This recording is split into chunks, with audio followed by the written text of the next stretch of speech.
Good morning. It is 9:07 on Super Talk 99.7 WTN. My name is Chris Hand.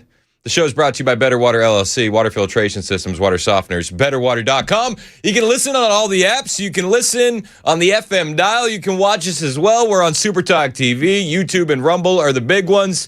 Hit like, hit subscribe. I got a lot of kids to feed, and you're helping them. You're helping them stay fed all summer long. And we got summer camps. We got to pay for these summer camps. So hit subscribe. It's free to do, but it absolutely helps me out. You guys want to know what I said to Mason right before we got on the air? This is just a little out of context, behind the scenes stuff. I'm always giving him a task, right? Like I always have a list of to-dos. Just a few. And I don't know where this came from, but I do. Well, I kind of do. It's awesome. I said I need new bumper music. I feel like get you some new in the rotation. I like my bumper music. Don't get me wrong. I think I have the best bumper music out of anybody. I agree. But I said we need a little more flavor. So right before I got on the air, I said, "Do you know what I need? I need the NWO theme song from back in the day." I'll get on it. You need to. I'll do that today. The people need it. I'll have it in the rotation by this afternoon. Dude, it was a sick song. Not gonna lie. We need more wrestling theme songs. That's what we need. We need a Stone Cold glass break occasionally. If you know, you know. We got a big show today. I'm very, very excited. We don't do a lot of interviews all the time. When we do, we make sure that they're super relevant. And I got some big interviews today. 9:35. Savannah Hernandez is going to be joining the show. One of the best investigative journalists out there. I love watching her career evolve from covering protests to now being inside the courtroom. She has been on scene at the Karmelo Anthony Austin Metcalf trial for the last couple of days. Opening arguments, they say, should be starting today. But Sav has been in the room during jury selection and watching everything go down. So she's going to give us an inside look at what's happening inside the courtroom. Plus, she's going to break down the chaos that happened outside the courtroom yesterday. We talked a little bit about it on The Cross with Dan Mandis. And these protesters, I don't understand it. I don't. I just don't. They're screaming about how Karmelo Anthony was just defending himself and he was attacked by a group of white kids. And it's like, no, that's not how it happened at all. And then they took it to another level where protesters for Karmelo Anthony were out there screaming, "The only good cracker is a dead cracker. Come at me, cracker, and you'll be the next Austin Metcalf." Absolutely disgusting, absolutely vile. And Savannah Hernandez was there with a front row seat for all of it. So we're going to talk to her at 9:35. Looking forward to that conversation. Then at 10 o'clock, we got Bo and Gabe. They're going to be in studio. They have been outside the detention facility in Newark, New Jersey, the Delaney Hall Immigration Facility, where they have just been right in the line of fire, dealing with chaos. And that's what these guys do. They're I mean, how old are they? Like 22, 23? I want to be them when I grow up. So we're going to talk to them. I mean, it's crazy, the stones that these guys have. I wouldn't do it. I wouldn't. I've gone to a protest or two, don't get me wrong. But to do it with the frequency that they do it, it's wild. And so we're going to talk to them about that. I don't know why. I don't know why they do it, but they do it, and God bless them for that. And then at 11:05, we got a guy that's going to call us from London. London will be calling. and we're going to talk about the Henry Nowak situation. And we're going to talk about it. I mean, we've talked about it, but we've talked about it through the American lens and from kind of like the information that we're disseminating on this side of the pond. But I really wanted to get an inside feel from somebody who's over there, who has lived under that tyranny for the past few years, and really see what the temperature is like on the ground. Now, this individual runs a Twitter account that is a very good source for London happenings. The Twitter account is Basil the Great. Now, because of the absolute tyranny in England, bruv, he's going to remain anonymous. So he's going to join us via Google Zoom or Google or Zoom. It's not Google Zoom. I'm not a boomer. I know it's not Google Zoom, but you know what I'm saying. He's going to join us via the internet. But there's going to be no video, and we're not going to say his real name. Because when you tell a bit too much truth over in London, that's what happens. And it's crazy. Absolutely crazy. So we got some good interviews lined up, and I'm actually really excited about the show today. And anything that you guys want to talk about in the meantime, you're welcome to jump in. 615-737-9986. You could jump in on the phone lines. You could jump in on the text line. We're here for it. Heartbreaking defeat last night. Heartbreaking.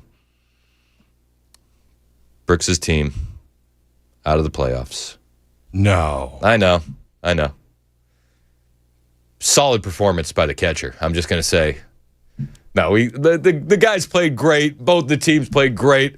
I don't get heartbroken over these losses. I'm not going to lie to you. I love little kid baseball. I just do. And I think that's the saddest part. But don't cry because it's over. Be happy it happened. Yup. But shout out to the boys on the Yankees. Can't tell you how excited he was to throw that uniform out. he said, I was like, all right, we got in. It's like almost 9 o'clock. I'm like, all right, brush your teeth and throw that hat out. And he said, yes, sir. No Yankees in this house anymore. Into the trash it goes. And then I said, actually save the hat because I think you're going to be playing with the same team in the fall. Ooh. He's like, I'll put it in the garage, Dad. All right, thank you. Thank you for your attention to this matter, young man. But I'm not cleaning the stains off of it. Brooks played good, man. I don't know. You know how it is. Like you're a dad. We got dads in the audiences and moms in the audience, and I don't want to be like the dad that looks at his son with rose-colored glasses on and thinks everything they do is great, because you know those people. But I do. I'm proud of the kid. One of the biggest things that I take away from baseball for young kids is just you have to learn to deal with failure. If you want to play baseball, you are even if you're one of the best baseball players out there, you are going to have an uneven balance when it comes to failure and success. And failure is always going to outweigh the success. It's one of the greatest things about baseball. That's one of the reasons why I love the kids, the boys, especially playing baseball, because like learning to deal with failure makes you the man that you're going to become. And my boy, he can deal with some failure because of it. He shakes it off right away. He gets back in there. You know, like he hit one ball and I think it went right to the shortstop who threw him out at first. And he just walked back to the dugout. He's like, all right, boys, let's go. Next man up. And I'm like, that's it. That's what you hope for. Like, what you need. You don't dwell on it. It's you got to deal with the next play. And if we're focused on the last mess up, then you're screwing yourself. Yeah, exactly. You got up to bat the next time. Absolute dinger. Let's go. And 2 RBIs. So I was proud of him. I was proud. He's a good little catcher, that guy. We also met a bunch of people out there, and Ken Weaver is out again today. He's dealing. I don't really know exactly what he's dealing with. I just know he's going through it. And we had a lot of people at the baseball field asking about Ken Weaver. And I was texting with him this morning, and I said, Ken, man, you don't even understand how loved you are in Nashville.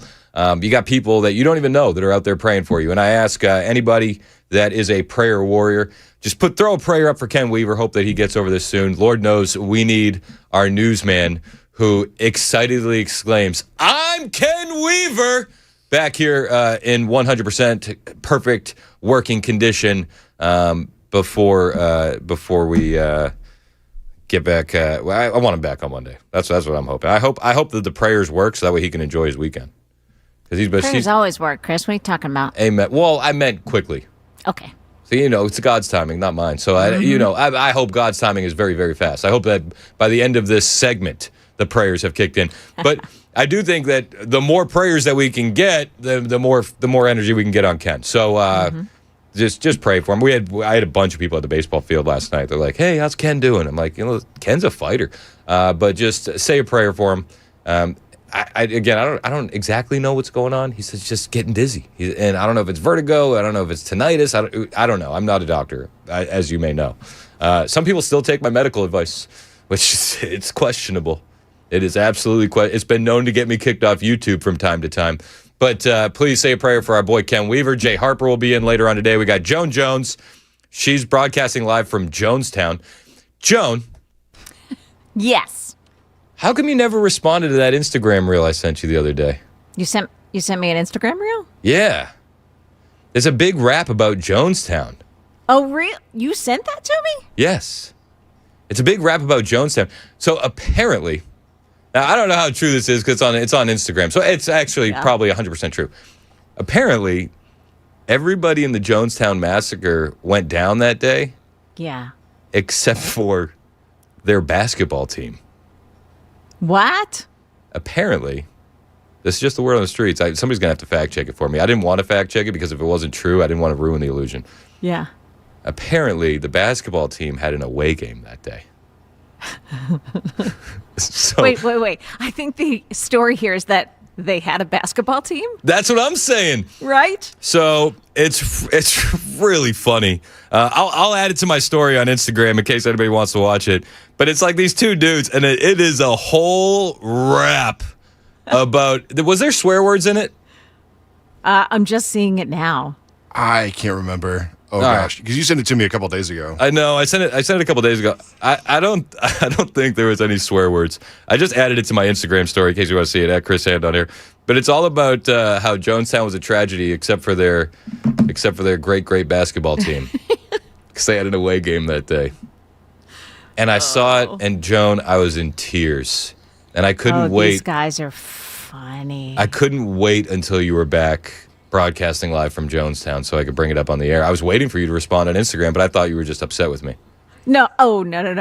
You know what? Instagram is just not one of those things that I go to every day. What? I know it's crazy, but I don't. That's the pool I stay swimming in. Instagram and X, at Chris Hand on Air. Hit the follow button. I will follow back. Again, we got a big show today. Savannah Hernandez is joining us at 9:35. We got Bo Diddle and Gabe Victal in here at 10 o'clock. Then we got our guy from London, Basil the Great, phoning in from across the pond at 11:05. We got a lot more to talk about in the meantime. You're welcome to join the show, 615-737-9986. This is Super Talk, 99.7 WTN.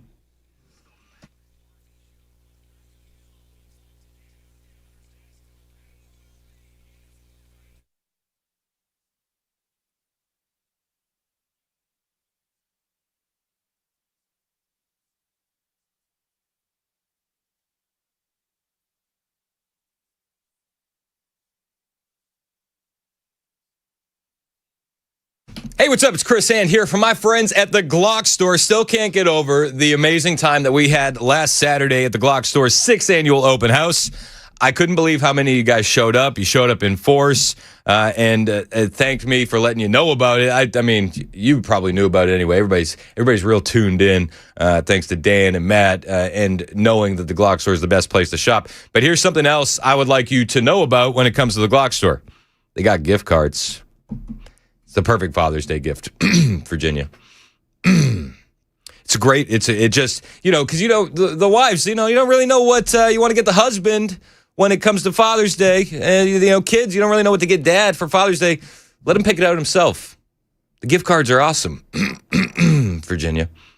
You can buy them in any denomination, a lot, Virginia. You can put a lot on that gift card, or you can put a little.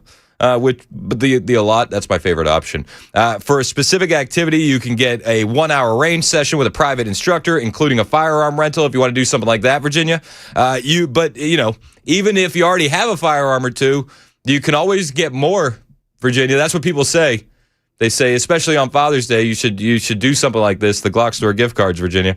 And then you could also try out some new Gen 6 Glocks. The latest red dot optics are there, as well as suppressors like Dead Air, Surefire, Silencer Co. They got all those there too, Virginia. And Brooks, and Kennedy, and Bishop, Millie Jane, especially the suppressors. And if for some strange reason your dad doesn't want to jump into the gun range, he can use the gift card to buy any great gun gear at the Glock store as well, Virginia. Glock store gift card. It's the perfect Father's Day gift card. I don't know. If somebody got it for me, I would love it. But if somebody got it for you, you'd probably love it too. That's the Glock store. Minutes from the airport, worth the drive from anywhere. Always open online. Glockstore.com.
The guaranteed offer is the simplest, least stressful way to sell your home.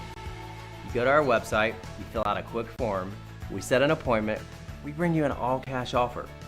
Literally, there's no lockbox on the front of your house, there's no showings, we pay all cash, we close in as little as 21 days, stress-free. We've helped thousands of homeowners just like you sell your home the hassle-free way with a guaranteed offer from Mark Spain Real Estate.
Coming up, a rollover crash that's also a mystery for Nashville police. That's coming up here at 9:30 on Super Talk 99.7 WTN. Massacre was a horrible scene. except for the Colts official basketball team. They had an away game, so they were out of town, while Jim Jones served the punch that took his whole Colt down. Instead of Flavor Ray, they're drinking Gatorade. No time to off themselves, they had a game to play, while they were shooting threes and friends couldn't breathe, while Jim Jones was making angels and his team was breaking ankles. They were squeaking the sneakers While they were while Jim Jones was making angels, they were breaking ankles. they were breaking ankles, yes. If you want to see the whole thing, it's on my Instagram account at Chris Hand on Air. I was making Mason increasingly nervous. I said, keep your finger just right on the dump button. I was ready. Yeah, you were. It was actually a very clean video. They did a good job. They did. It was kind of funny. While they were throwing threes, their friends couldn't breathe. I mean, that's it. man. I think, okay, so a lot of people were texting in, and they were saying that the story is true, that they had a basketball team that was away that day. Yeah, they actually showed in the video, they showed the newspaper clippings of it. Yes, but here's the one thing that they want to fact check. Yeah. Was there or was there not a 3-point line at that time? That's what we're getting on the text line. I love this audience. We appreciate you guys joining the show. However you're joining the show, 615-737-9986 as I choke. But we got Savannah Hernandez calling in here in a minute, and we're looking forward to having her on the show. She has been inside the courtroom during jury selection for the Karmelo Anthony / Austin Metcalf murder trial. And we're going to talk to her about what she's seen and what she's seen on the ground. Yesterday, we were seeing some scenes coming from outside of the courthouse that was chaotic. I wouldn't call it a massive protest, but there was definitely some protesters and some counter-protesters. And one individual had quite the statement that he made. It sounded like this. Only good cracker is a dead cracker. Only good cracker is a dead cracker. Only good cracker is a dead cracker. The only good cracker is a dead cracker. The only good cracker is a dead cracker. Imagine the media outrage if that was reversed. Just for a second, imagine that. Did you see this on ABC's with David Muir, the ABC Tonight last night? Did you see that? Did you see it on NBC? Is it Lester Holt that's doing NBC Nightly News? Did you see that there? Did you see that clip on CBS? No, of course not. Now, imagine if it was flipped.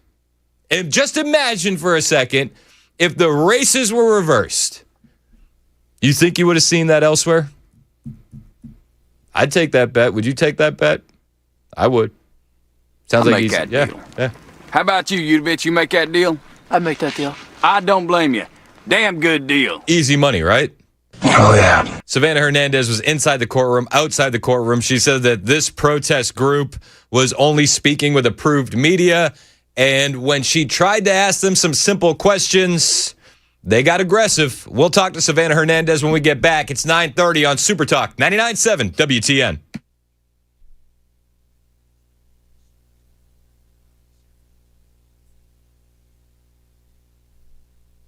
Good morning, I'm Joan Jones with your top stories and a surprise for Metro Nashville police responding to a rollover crash on I-440 westbound this morning. This was about 2:45 in the morning.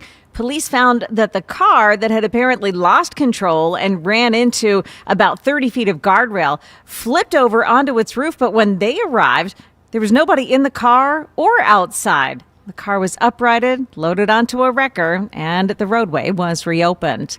The murder trial of now 19-year-old Karmelo Anthony in Texas underway. He's charged, of course, with the murder of Austin Metcalf at a track meet last year.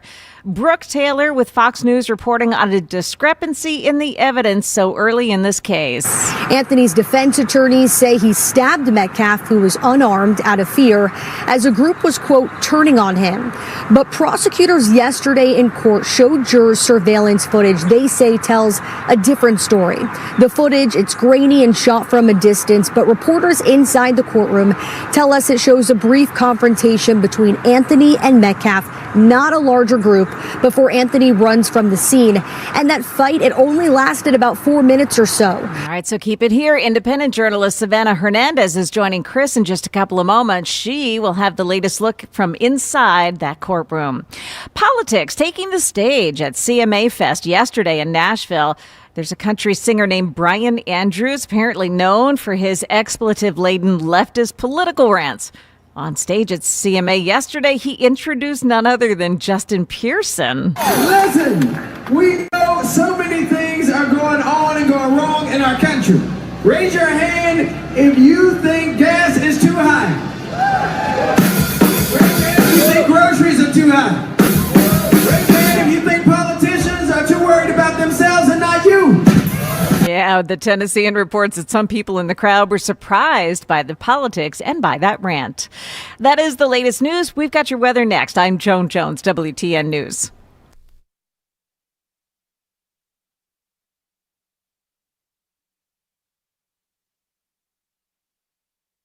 Hey, this is Pastor Allen. Join us on Super Talk 99.7, Sunday evenings from 7 to 8. We're going to look at the news from a biblical perspective.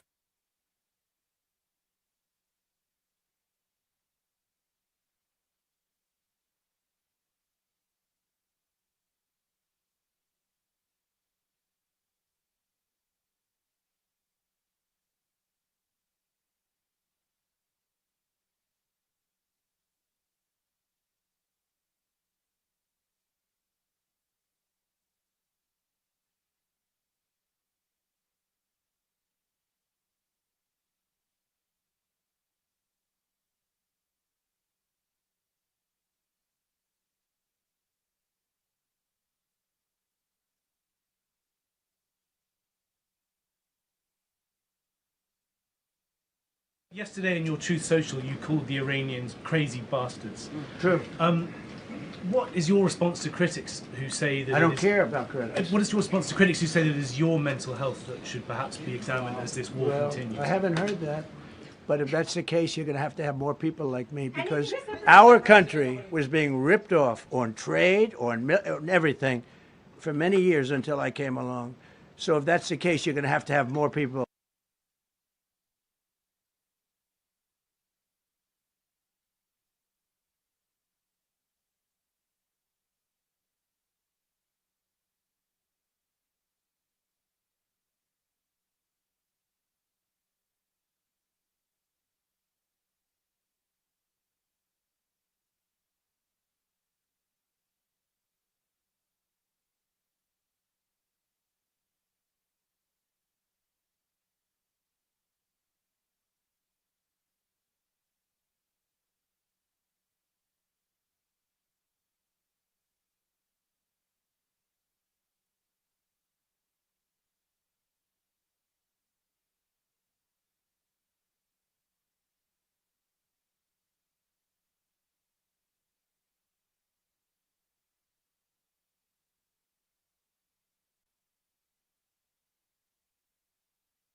36 minutes past the hour on Super Talk 99.7 WTN. My name is Chris Hand. Show is brought to you by our friends at Better Water LLC.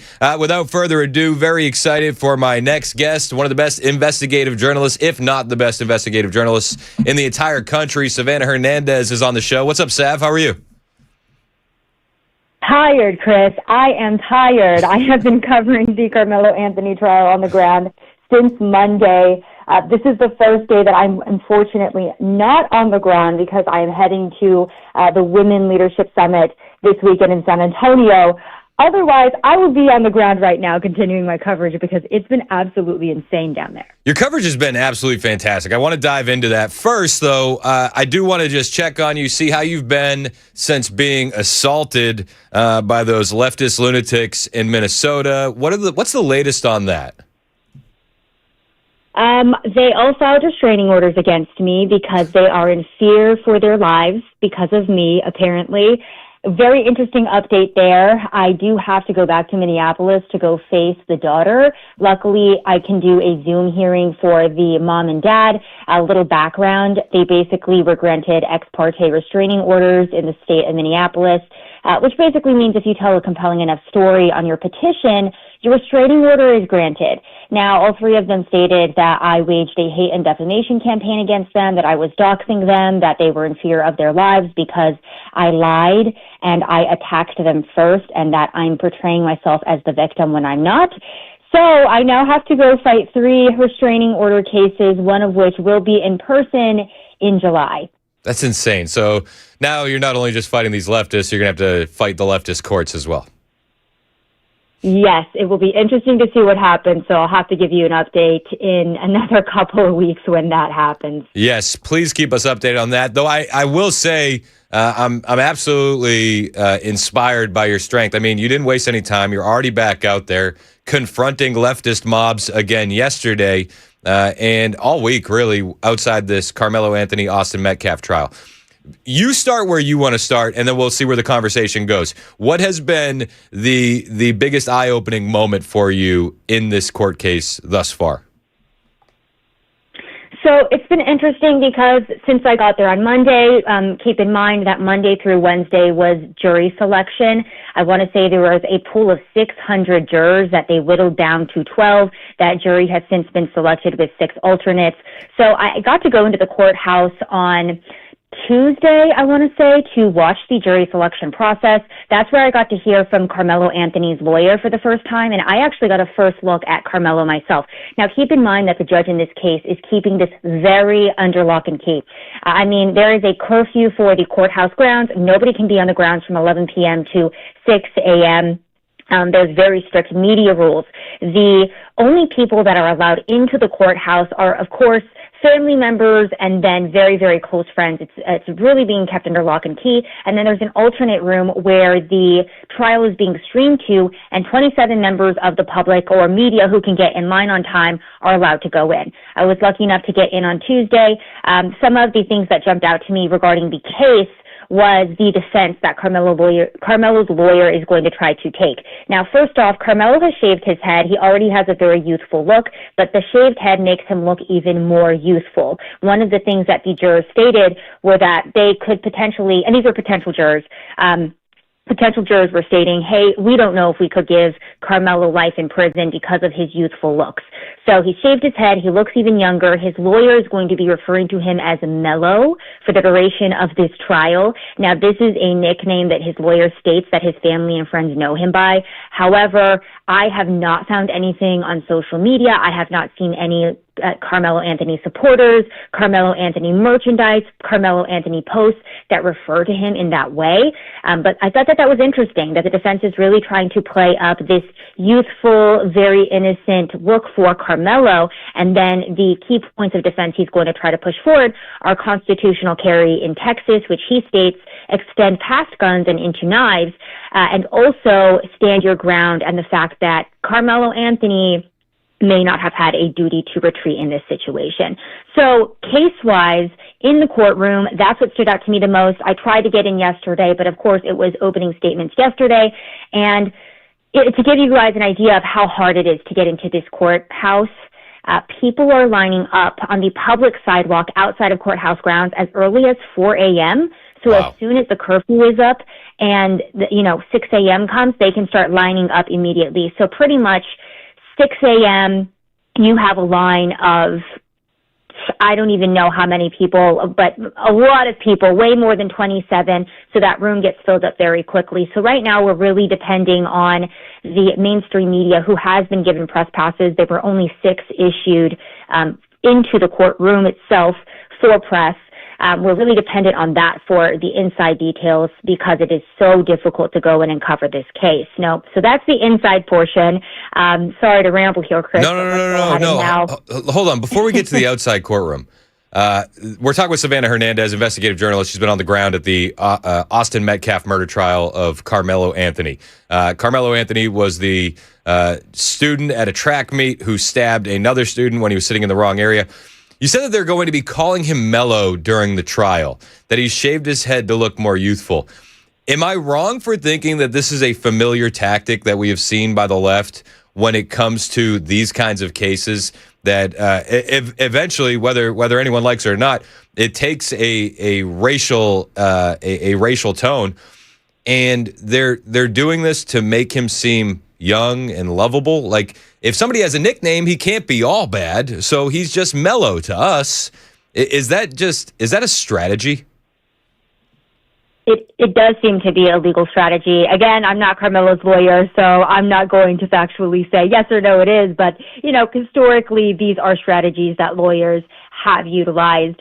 And again, this really does follow a pattern of what I would say is a bit of manipulation to the public in terms of this family, because let's not forget as well, just to give some of the listeners a review of this case, because let's, keep in mind this happened in April of 2025, and just like a quick refresher for everyone as well regarding the Anthony family and the lead up to this trial. Let's not forget that after this happened, the family did start that GoFundMe, and they have raised $614,000 in that time frame. Now, that original goal was $350,000, and they very quickly surpassed that to over $500,000. It's now sitting at $614,000, and I noticed on Monday that after the trial got started, people started redonating to that fund, and they have since changed that goal to $1.3 million. On top of that, keep in mind that Karmelo Anthony was initially held on bond for $1 million.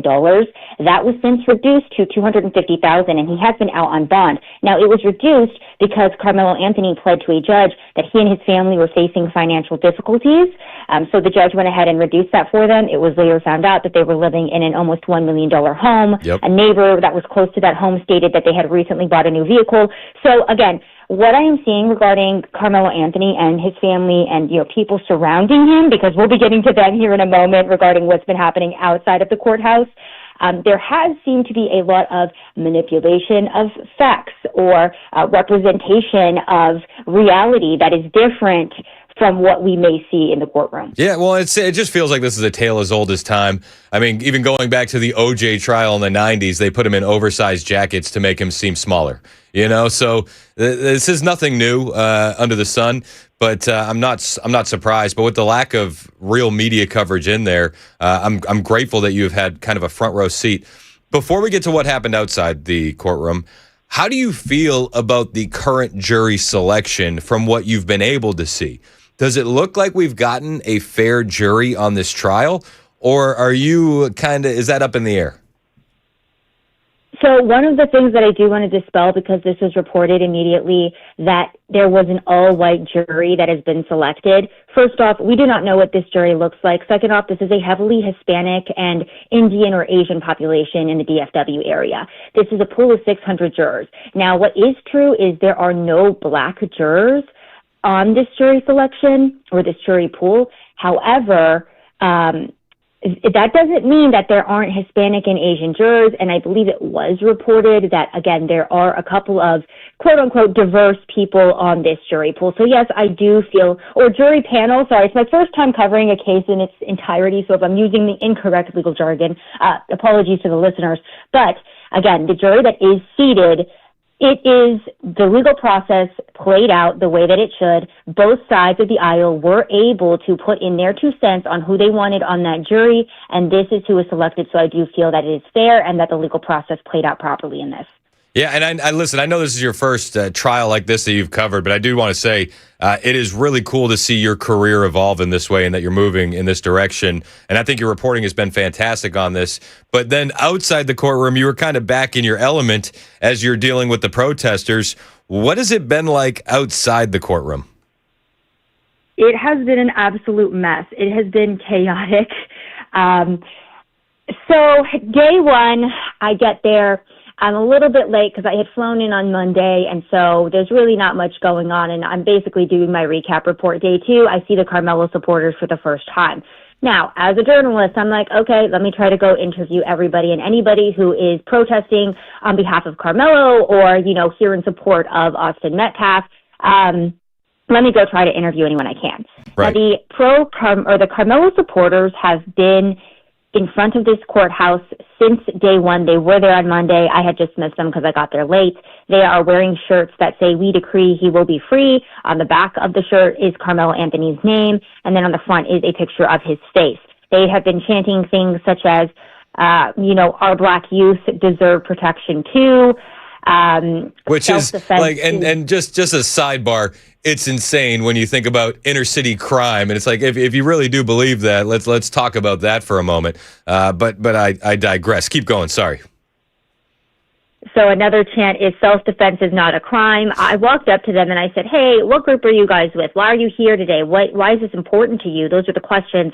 I was immediately met with very intense aggression. This has been the most aggressive group of supporters I have ever encountered, and it got to the point where yesterday I was watching other reporters, and we were talking NBC, Washington Post, maybe Telemundo, right? A lot of these mainstream media, national networks, going up to these same people because they were extremely aggressive to me. One of their very big security guards, we're talking 3 times my size, said, "You need to get out of here. I'm going to be your worst nightmare." It's very aggressive. And I was like, well, is it me? Do they know who I am? But then the next day, I'm watching them do the exact same things to these national correspondents. Now, a local guy went up to, because he was taking footage of them chanting, and he goes up to the lead guy who's chanting, and he simply gives him a tap on the shoulder because he had turned around and he wanted to ask him what his name was. This supporter of Karmelo squared up and looked like he was going to punch this guy in the face. What? So anybody who touches them to get their attention, and they did this to a woman as well. And it got to the point yesterday where I was watching reporters walk up, and specifically to the females who were not with security like I was. I started warning them, like, hey, just so you know, there have been multiple reporters who have tried to talk to these people. You can try yourself. I'm not telling you not to, but I am telling you that if you try to touch them or if you ask them the wrong question, then flags. This resulted in Karmelo supporters, one of them specifically saying, "If I got close enough to you, I would push you into the grave." And then the female that was with him stating, "You're going to end up like Metcalf, pushing up daisies." So this is the most aggressive group of supporters I have ever encountered, to the point where I was warning other media, because I very much feel from a neutral perspective that these people are looking for some type of fight. They've made very clear that they feel that Karmelo is completely innocent. Another woman was stating that Karmelo was simply sitting there at that stadium, at that high school the day that the stabbing occurred, and that he was accosted, he was attacked, and that he was simply acting in self-defense, and that he's innocent. So every single one of those supporters maintaining Karmelo's innocence and refusing to speak to the media or elaborate further on that. It's absolutely insane, because throughout all of this, everybody seems to ignore the fact that he had a weapon on school grounds. Yes, and his lawyer is going to try to argue that, knives extend, constitutional carry extends to knives. But again, with slippery lawyers, he didn't say the detail that doesn't necessarily extend to school stadiums. So it'll be interesting to see what the defense tries to argue in this case. With the protesters outside, you have been in quite a few protests. It's your bread and butter. You know exactly what you're looking at. Do you think that these supporters of Karmelo Anthony are paid agitators, or do you think they're there on their own free will because they're that unhinged? I don't think that they are paid. I think that they're very radical Black Lives Matter and if I may be so bold to say Black supremacists that are there. And I say that because, again, they had no problem threatening the lives of specifically white people.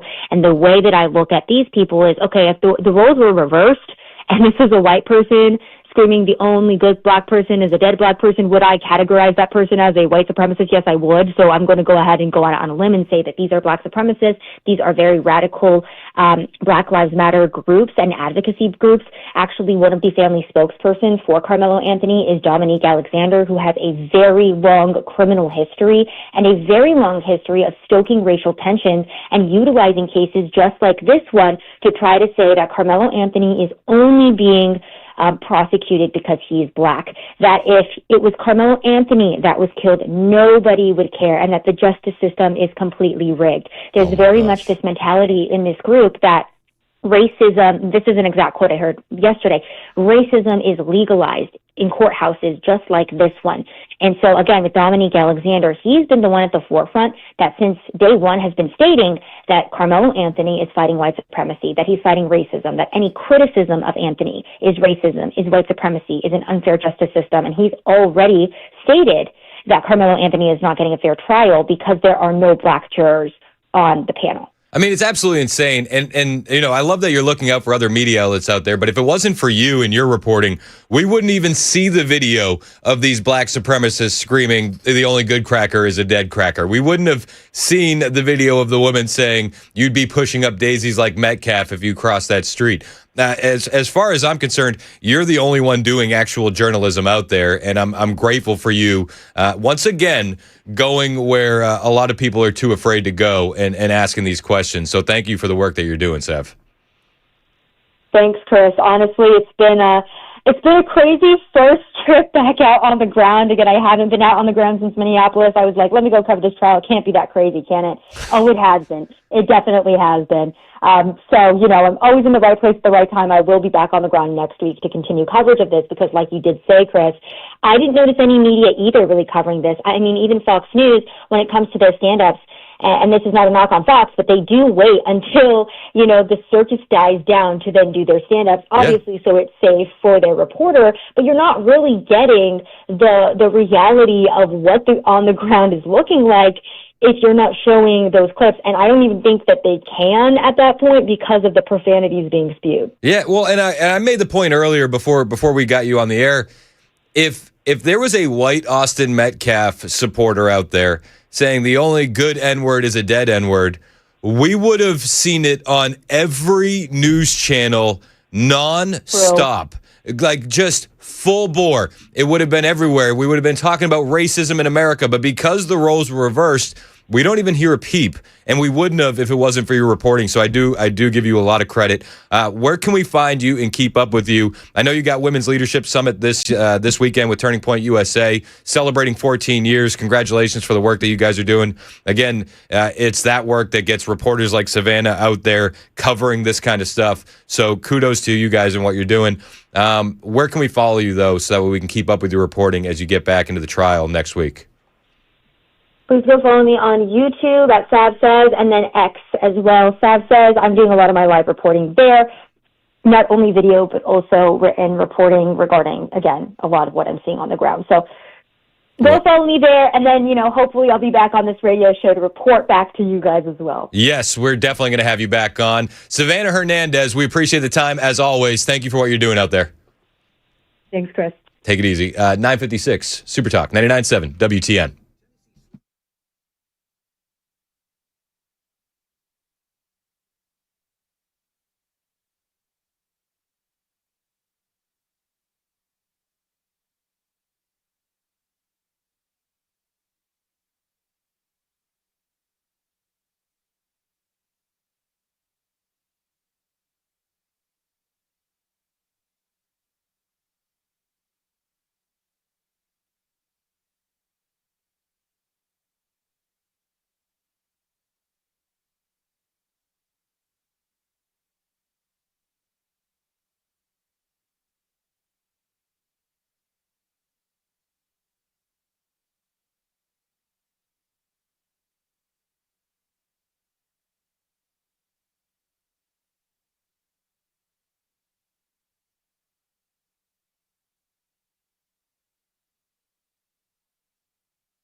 Hey, guys! Hey.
Good morning. I'm Joan Jones with your top stories. A standoff that lasted for hours overnight in Clarksville ended peacefully this morning. It began around 7 o'clock last night when officers were called to a residence on Jewel Drive, a neighbor reporting a possible domestic situation and a man inside the home that had fired a gun. Clarksville police said the man inside had sent threatening text messages as well, suggesting a violent confrontation with police. Well, the man inside that home surrendered to police as SWAT agents surrounded the home early this morning. He's been charged with aggravated domestic assault.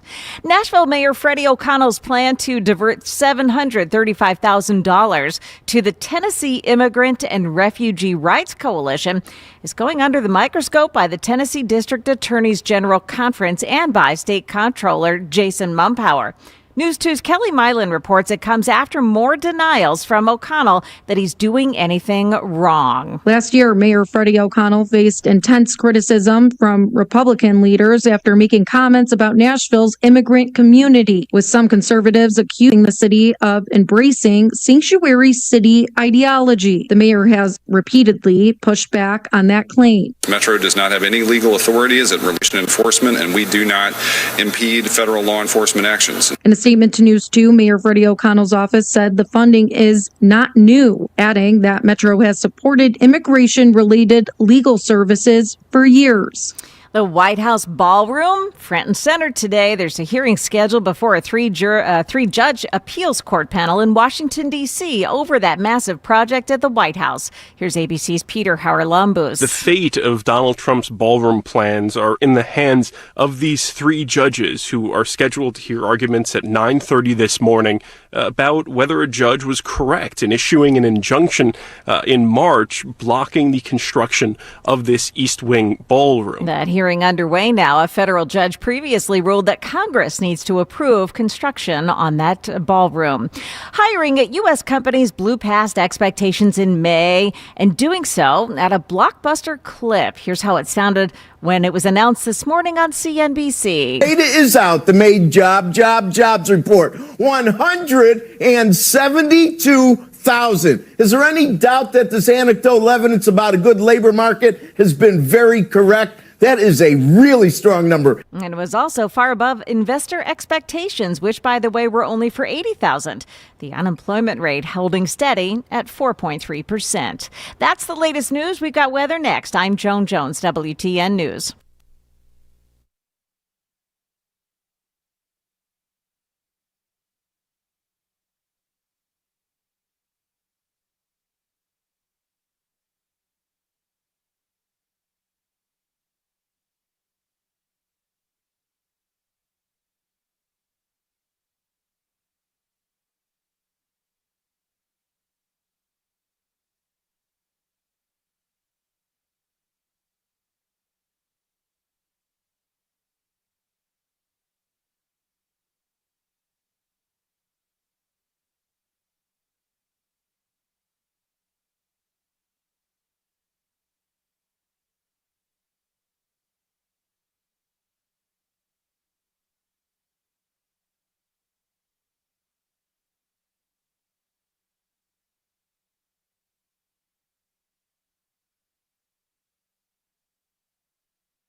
This is where he talks about you. Talks about me? Yeah. Aside from hand, most of you are clearly intelligent, based in the real world type of people. He seems to be longing for a handmaiden type society. I predict he will be an extreme short timer. Weird. What are you at now? A couple years? Yeah. Again, didn't age well. I love how he said, you guys are smart aside from hand. I know. That's my favorite part.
10:06 on Super Talk 99.7 WTN. Hey, how are you? It's Chris Hand.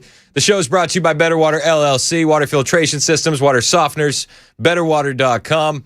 You know why you need the water filters, right? Do you know?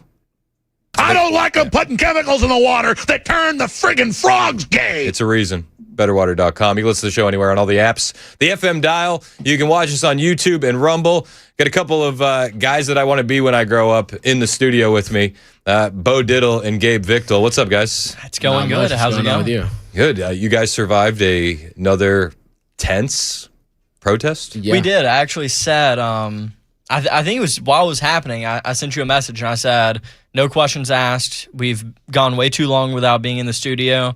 This is the time that we break it because people need to hear what happened. Yeah. So if you're just keeping score at home, Bo and Gabe have been outside Delaney Hall, Newark, New Jersey, the immigration facility there, where protests are still raging. Yep.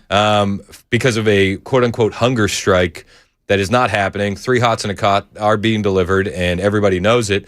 But they said there was a hunger strike, and all of these protesters immediately got bussed in for what can only be described as a very organic protest. And you guys were dispatched to the scene to cover the happenings on the ground there. Mm-hmm. The text that you sent me over the weekend that stood out the most to me was when you said, this is the most radicalizing protest I've ever been at. Yep, I did say that, yes. And what I mean by that is these people were not liberals. We can't call these people liberals. We can't call these people leftists. We can't call them protesters. We can't even call them rioters. These were savages that literally wanted to see the country burned to the ground. And so, yes, 100%, it was one of the most radicalizing events I was ever at. Yeah. Okay, so walk me through when you got there, what the scene was like on the ground as you rolled up, how it escalated. Just, kind of just start painting the scene for me. Yeah. So first off, shout out to Frontlines getting us out there early, because we were out there before it really started being quote unquote like cool or trendy. Last Wednesday. Yeah, we were there for a while, even in the early stages. You were there about 5 days, right? Yeah, something along those lines. Yeah. And so we get there, and during the day, nothing that crazy happened.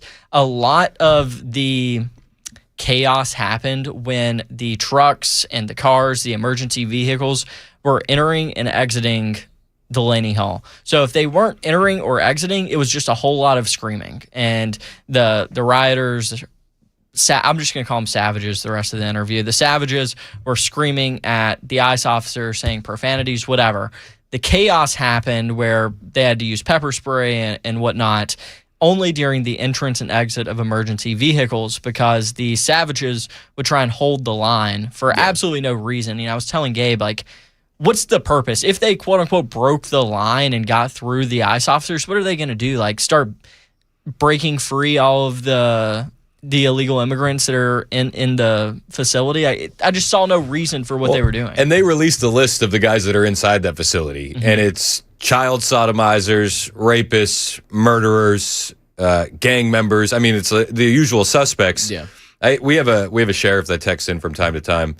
We keep him anonymous because he doesn't want to get in trouble. But he texted in. He said everyone that's out there protesting should be arrested and then put in that facility with the people that they're defending, and see how quickly their tune changes. 100%. And one more thing, then I'll let Gabe speak. Something that really made me mad that I want to point out is Mark Wayne Mullen going on live and saying, congratulating the New Jersey governor, Mickey Sherrill, saying that she did a great job. And this was, I want to say Thursday or Friday night, when the violence first started happening. They sent in the state police. Well, Mark Wayne Mullen wasn't there, obviously, and starts congratulating her on doing such a good job, when in reality, it achieved nothing. It just made them more mad and created tens of thousands of dollars in damages. So just want to point that out. So on the Mark Wayne Mullen front, he also, this was last week, he was asked about Greg Bovino. Yeah, he says he's irrelevant. He said he's irrelevant. Okay, I kind of took umbrage with that, because I know guys like you that are on the ground at a lot of these protests. I know a lot of the investigative journalists that are on the ground at a lot of these protests, and quite a few people have told me off to the side that they have gotten more dangerous since Greg Bovino was forced to step down. Do you guys feel that that's accurate? Is that overstated? If we're comparing the protests / riots that we've been to from before him stepping down and after, Newark was like World War II compared to, a street fight to like what we had been to before. And I don't know if that necessarily correlates. To put that in context, you guys were on the ground during the Renee Nicole Good aftermath as well in Minneapolis. Yeah, we've been to Minneapolis, I think, 2 or 3 times. Alex Preddy. Yeah, and you were on the ground for Alex Preddy. So it's not like you haven't been on the ground where tension was high. No, yeah, we've been to many like protests / like almost riots. Nothing had scaled to the proportion that Newark did. And we were going into it thinking, this will be like a typical, kind of protest thing outside Delaney Hall. It's not really going to escalate that much. It's Newark, New Jersey. How much worse than Minneapolis could it get? Well, right? and you're probably thinking, like, in the context of things, not that it's justified, but you can almost put yourself in their shoes and understand why it would get violent after an Alex Preddy or a Renee Nicole Good. Yeah. Right? Like, if you're an unhinged leftist, you in your eyes you have a martyr, and you get why the tensions are high. Exactly.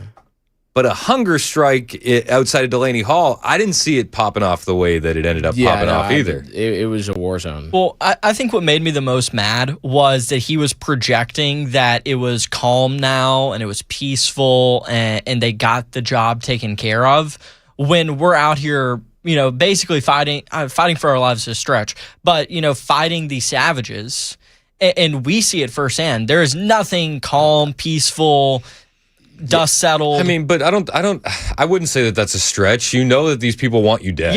And he's projecting that, they got the job taken care of. And you're getting footage of a friend of yours, Cam Higbee, who's right there literally being assaulted and having his phone stolen by these individuals. Oh, yeah. Bricks are being thrown through police car windows. Yeah, and they look at him in the face when they stole his phone and said, "You don't deserve it." Yeah, like as if they have some sort of moral authority over Cam Higbee and his own property, like a parent, It was just the most disturbing thing I've ever saw. Yeah. If he did not do what he did, he would be dead. They like wanted his head. All these people, there's the the concept of like leftists all being kind of like LARPers, you know, like they're live doing action role players. Yeah, they're all like going out there and just putting on this like huge kind of act to be like a little more woke than the next person. Yeah, it's like right? performance art. They genuinely believe this stuff though. Like they think that they will be like revolutionaries. They relate themselves to the founding fathers. I think this is like a big thing where like our education system has failed like tremendously, which is these leftists not only have like this motivation of like, well, you know, the founding fathers, they fought for what they believed in, right? Or like you know, we fought against the Nazis in World War II, and they think that they are like that next thing, right? That next version that's gonna like fight against the fascists, when, you know, clearly we're just people with like cameras. You know, that's all it is. And I have no doubt that if those protesters had known who Bo was that night, well, not the group that like had attacked Cam though, which obviously Cam is someone who they prominently like hate. Like there's a big coalition against him, but I did fear for my life. Like our faces were smeared all over Blue Sky, Reddit, saying like, "Hey, Bo, he's with Turning Point USA. He's here. He's an agitator." Blah blah blah. Now, and I know you guys are friends with Cam. Mm-hmm. Yeah, but when you guys go to these protests, you blend in. Yeah. Cam really stands out with the helmet and the big chest protector that says press across it. Does he make himself a target to a certain extent? Yes and no. I would say that the body gear that he wears is 100% necessary because he's been a violent of so many attacks, and people have tried to stab him before. That's why he has the stuff that he has on under all of his gear that protects him from being stabbed. And I mean, yeah, he goes and confronts these people on some of their lies, especially like I saw him messing with the status quo. What status quo? Status quo. No, it's a media outlet. Oh, yeah. Anyways, it's a leftist media outlet, and he was confronting them a lot on a lot of their lies. And so, like, yes, he's confronting a lot of these people, but at the same time, he should have every right to do that. You have every right to do it. You should not be fearing for your life the way he fears for his life every time he goes out somewhere. And I guarantee you, we would have the same issue if we, you know, approach things the way he approached things. I also think that like Cam has this very unique case scenario where like even when he is in disguise, you know, he'll have a keffiyeh on, like he'll cover his face and he won't wear like all the riot gear. He still gets discovered because the way that he does his craft is, you know, he's live a lot of the time. Yeah. So even if he's undercover, he's live, all these leftists are always keeping tabs on him. So like I guess it's like a disadvantage for him. But I mean, it's the content that he makes and he's always putting out great stuff. So, you know, as a big Cam Higbee fan, I will say that like, I don't think he should stop doing what he's doing. But I do like want to make it very clear that we are like praying for him to always be safe. Yes, because like 100%. that was, when we witnessed that, like him getting attacked, that was probably one of like the most intense scenarios where I was like, is like shit gonna go down? Like, is someone gonna like, you know, is there gonna be like shots fired or anything? And there's also, it's important to distinguish. There's a big difference between someone like Cam Higbee that does what he does and someone like Lang. Jake Lang is someone that, you know, is intentionally taking it too far. So and many times. Okay, so we're talking with Bo Diddle and Gabe Victor, who are outside Delaney Hall. I definitely want to get to the Jake Lang stuff because I think I that just don't want people to think there's a comparison between the two. No, I don't think so at all, and I think that's an interesting conversation that we need to have. Yes, but I want to table it to when we have a bit more time on the other side. Let's stay focused on Delaney Hall and the riots that were. When New Jersey State Police and everything got involved, right, and the local officials got involved, how many arrests did you actually see on the ground? On the days we were there, not many. Yeah. They started doing a whole lot more arrests after we left, which it was a true blessing that it waited that long. God was truly looking out for us because they were arresting a whole lot of press, and some press, to my knowledge, are still being held. So, you know, we got out of there before we may have been arrested. Yeah. Do you feel like the media coverage has been fair for the riots that we have seen outside this immigration facility in New Jersey? I mean, yes. Like, I think that all of the media has like covered a lot of it. Now, obviously, like it depends on what stance that outlet is taking. But I mean, I'm sure your listeners know like what's actually going on there, which is these people are mad for literally no reason. They support crime. They love crime. That's why they are protesting for literal criminals. And they are attacking, reporters, ICE agents, and state police. And the state police and the ICE agents are just doing their job. They're doing a great job. As I was undercover, I was like a victim of being like pepper sprayed and like tear gas and stuff. How was that? Not fun. I could definitely get into some of that if you want. I definitely want to hear some of that. But when you're looking at this riot, these quote unquote protests, savages, how was this one funded differently than other ones you've seen? Because I saw some of your videos where it looks like there's thousands upon thousands of dollars of supplies on the ground for these leftists. It looked like it was one of the more well-funded protests and riots. I saw a couple commentators saying it looks like these guys want another martyr. Do you feel like this is all trying to light a fire to start another summer of love before the midterms, so that way the argument can be made that the country's in chaos and we need new leadership? Is that a leap? No, I think that's a pretty fair assumption. What I would say is these people, when they were getting donations, it wasn't like they were getting waters and take a sleeping bag or something like that for those that were sleeping out. No, they were getting N95 respirator masks. And these masks, we had to get them for our coverage. The cheapest masks that can actually protect you from pepper spray and tear gas is about $50. And when you're just handing them out in the masses, that adds up. If you hand it out to 20 people, if my math's right, what is that, $1,000, right? Yeah. Okay. Yes. I didn't go to college. Anyways. I didn't either. 20 people equals $1,000. That adds up fast. That's a lot of funding that these people are just handing out. When the state police arrived, they were screaming at people, hey, if you don't have a mask, get a mask now. Come here. Come to the station. Get masks. Where did the money come from? Man, whatever that state police was using, man, those masks did not help that much. I'll be so for real. That whatever high level tear gas they were using, I don't know like about you, but I got one went off like right in front of me, like right at my feet basically, and it took a while for me to be able to breathe again. Like I was tearing, I almost puked. It was rough. I want to hear about your pepper spray experience on the other side of the break. And then I do want to get into a larger conversation on the difference between what looks like conservative provocateurs versus conservative investigative journalists, because I think a distinction does need to be made there. We'll do that when we get back. It's 10:22. This is Super Talk 99.7 WTN.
Coming up, the man who duped the CIA is in court this morning. We've got the latest on his case coming up at 10:30 on Super Talk 99.7 WTN. That's Joan Jones doing her news live from Jonestown. Headlines on the way in less than 4 minutes. My name is Chris Hand. The show is brought to you by Better Water LLC. I got Bo Diddle and Gabe Victal in studio. They have spent, 4 days outside of Delaney Hall in New Jersey, Newark, New Jersey. What exit? You guys have been you've been going through it. You got pepper sprayed, Gabe. I did, yeah. Explain to the audience what it's like to be in the middle of a riot and then deal with being pepper sprayed and tear gassed. Well, firstly, it's not fun. And I actually had never been pepper sprayed or tear gassed before. I just heard stories, and I had. Well, actually, I'd been mildly hit with pepper spray when we were in New York. Funny enough, when that bomb went off. Oh, when the Muslim terrorist outside of Mayor Mamdani's threw a homemade bomb at you guys. Yes, but that was again some conservative reporter trying to get leftists away from him, and I was behind the leftists, and it hit me. But this time it was this close, literally point blank, and it was by one of the ICE agents. But I was undercover, so they had no clue. I do not blame any of the ICE agents. Just for the record, that's exactly what they should be doing. So I appreciate it. Genuinely, it was the most appreciative I've ever been of being pepper sprayed. Because here's the thing: is a lot of people will be like, these ICE agents aren't doing anything, right? They're letting all these leftists, cause a ruckus, and they're not doing anything. No, they're doing stuff, and when that stuff happens, obviously it sucked for me for the next 5 hours, but it was something that is necessary. I've never been pepper sprayed. It's not on my to-do list, but I've heard from people that have been that trying to wash it out with water just actually reactivates it. You have to go with milk. Is that what you went with? I didn't use milk, but the reason that the water makes it worse is because it spreads it, right? It's like an oil base kind of thing. I forget what it's called. Capsaicin, right? It's what's in peppers. So, yeah, I was just recording Nick Sorter having an argument with this deranged leftist. Deranged leftist turns to me, he goes, you're not with this guy, are you? You're absolutely not. I was screw that guy. I was no, I'm not. Screw him, right? Even though me and him were talking before, I was just nah, screw him. I'm not with him, And this was right in front of the ICE agents. They heard me say I'm not with Nick, right? Target acquired. Yeah. So all of a sudden, the ICE and the protesters have a big, debacle going on to our left side. So I pull out my phone, I run over there, I get deep into it. I get pepper sprayed in the back once. And then I was screw it. I'm here. I have this mask on. I have goggles on. I'm just going to go in deeper. If I get pepper sprayed more, I get pepper sprayed more. You're the mask and the goggles will work. Yeah. I was it's basically for the content, right? For the news, right? It's for the culture. Yeah, exactly. So I ran in and everybody is to my left in this big jumble. But all of a sudden, to my right, I see a lone ICE protester get chased by an ICE officer with pepper spray. So what I did was I turned around. I was okay, this is viral footage. Let me get this. I turn around. I start recording. All of a sudden, because the ICE protester stumbled and ran away, the ICE agent turned and just sprayed me straight where I didn't have any protection. Oh no. So this whole side of my face was just directly impacted by right on the left side of your temple. It just got smashed with pepper spray. It was 2 to 4 seconds of just straight spraying right there, and it got in my hair.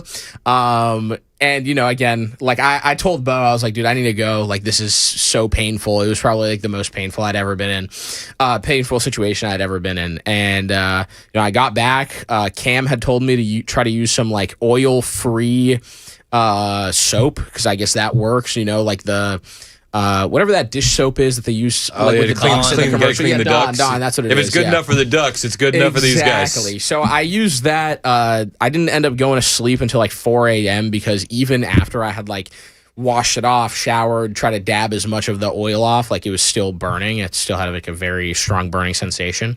But yeah, that was my experience getting pepper sprayed. I mean, the next night though, that was when like all hell broke loose, it seemed, with the flashbangs and the tear gas and all that. Let's talk about that on the other side, but just to break it all down, the pepper spray review, 10 out of 10, would do it again?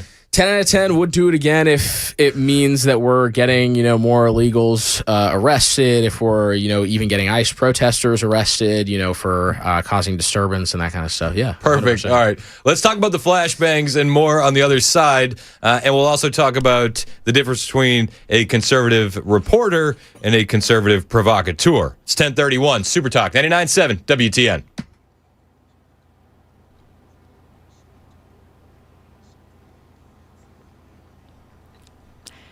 Good morning, I'm Joan Jones with your top stories. And new this morning, we're learning the CIA has put several senior officials on administrative leave over their handling of a high-ranking officer who worked on one of the most highly sensitive programs in the U.S. government and had $40 million in gold bars stashed at his home. David Spun at Fox News says that ex-agent David Rush is in court today for a detention hearing.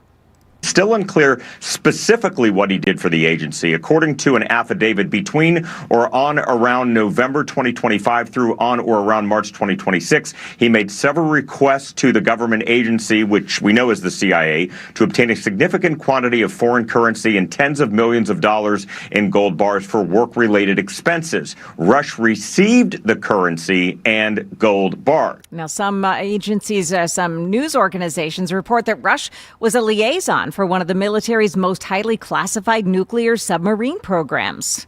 There is a potential new breakthrough with a blood test that could detect lung cancers before they develop. The screening is in its early stages. Researchers, however, say it could detect other lung conditions like COPD as well.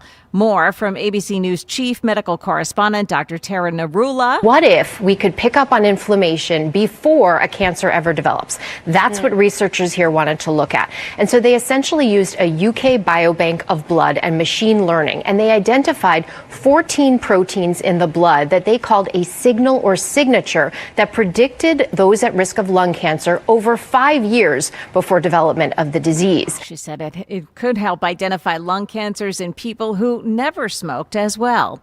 If you live in Lebanon, better get out your ruler. Officials are cracking down on overgrown lawns, and they're ready to dish out punishments if someone breaks the rules. News 2 reports that lawns must be maintained at under 8 inches. If it's taller, you're in danger of getting a $250 fine. That's the latest news. Weather's next. I'm Joan Jones, WTN News.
37 minutes past the hour. Super Talk 99.7 WTN.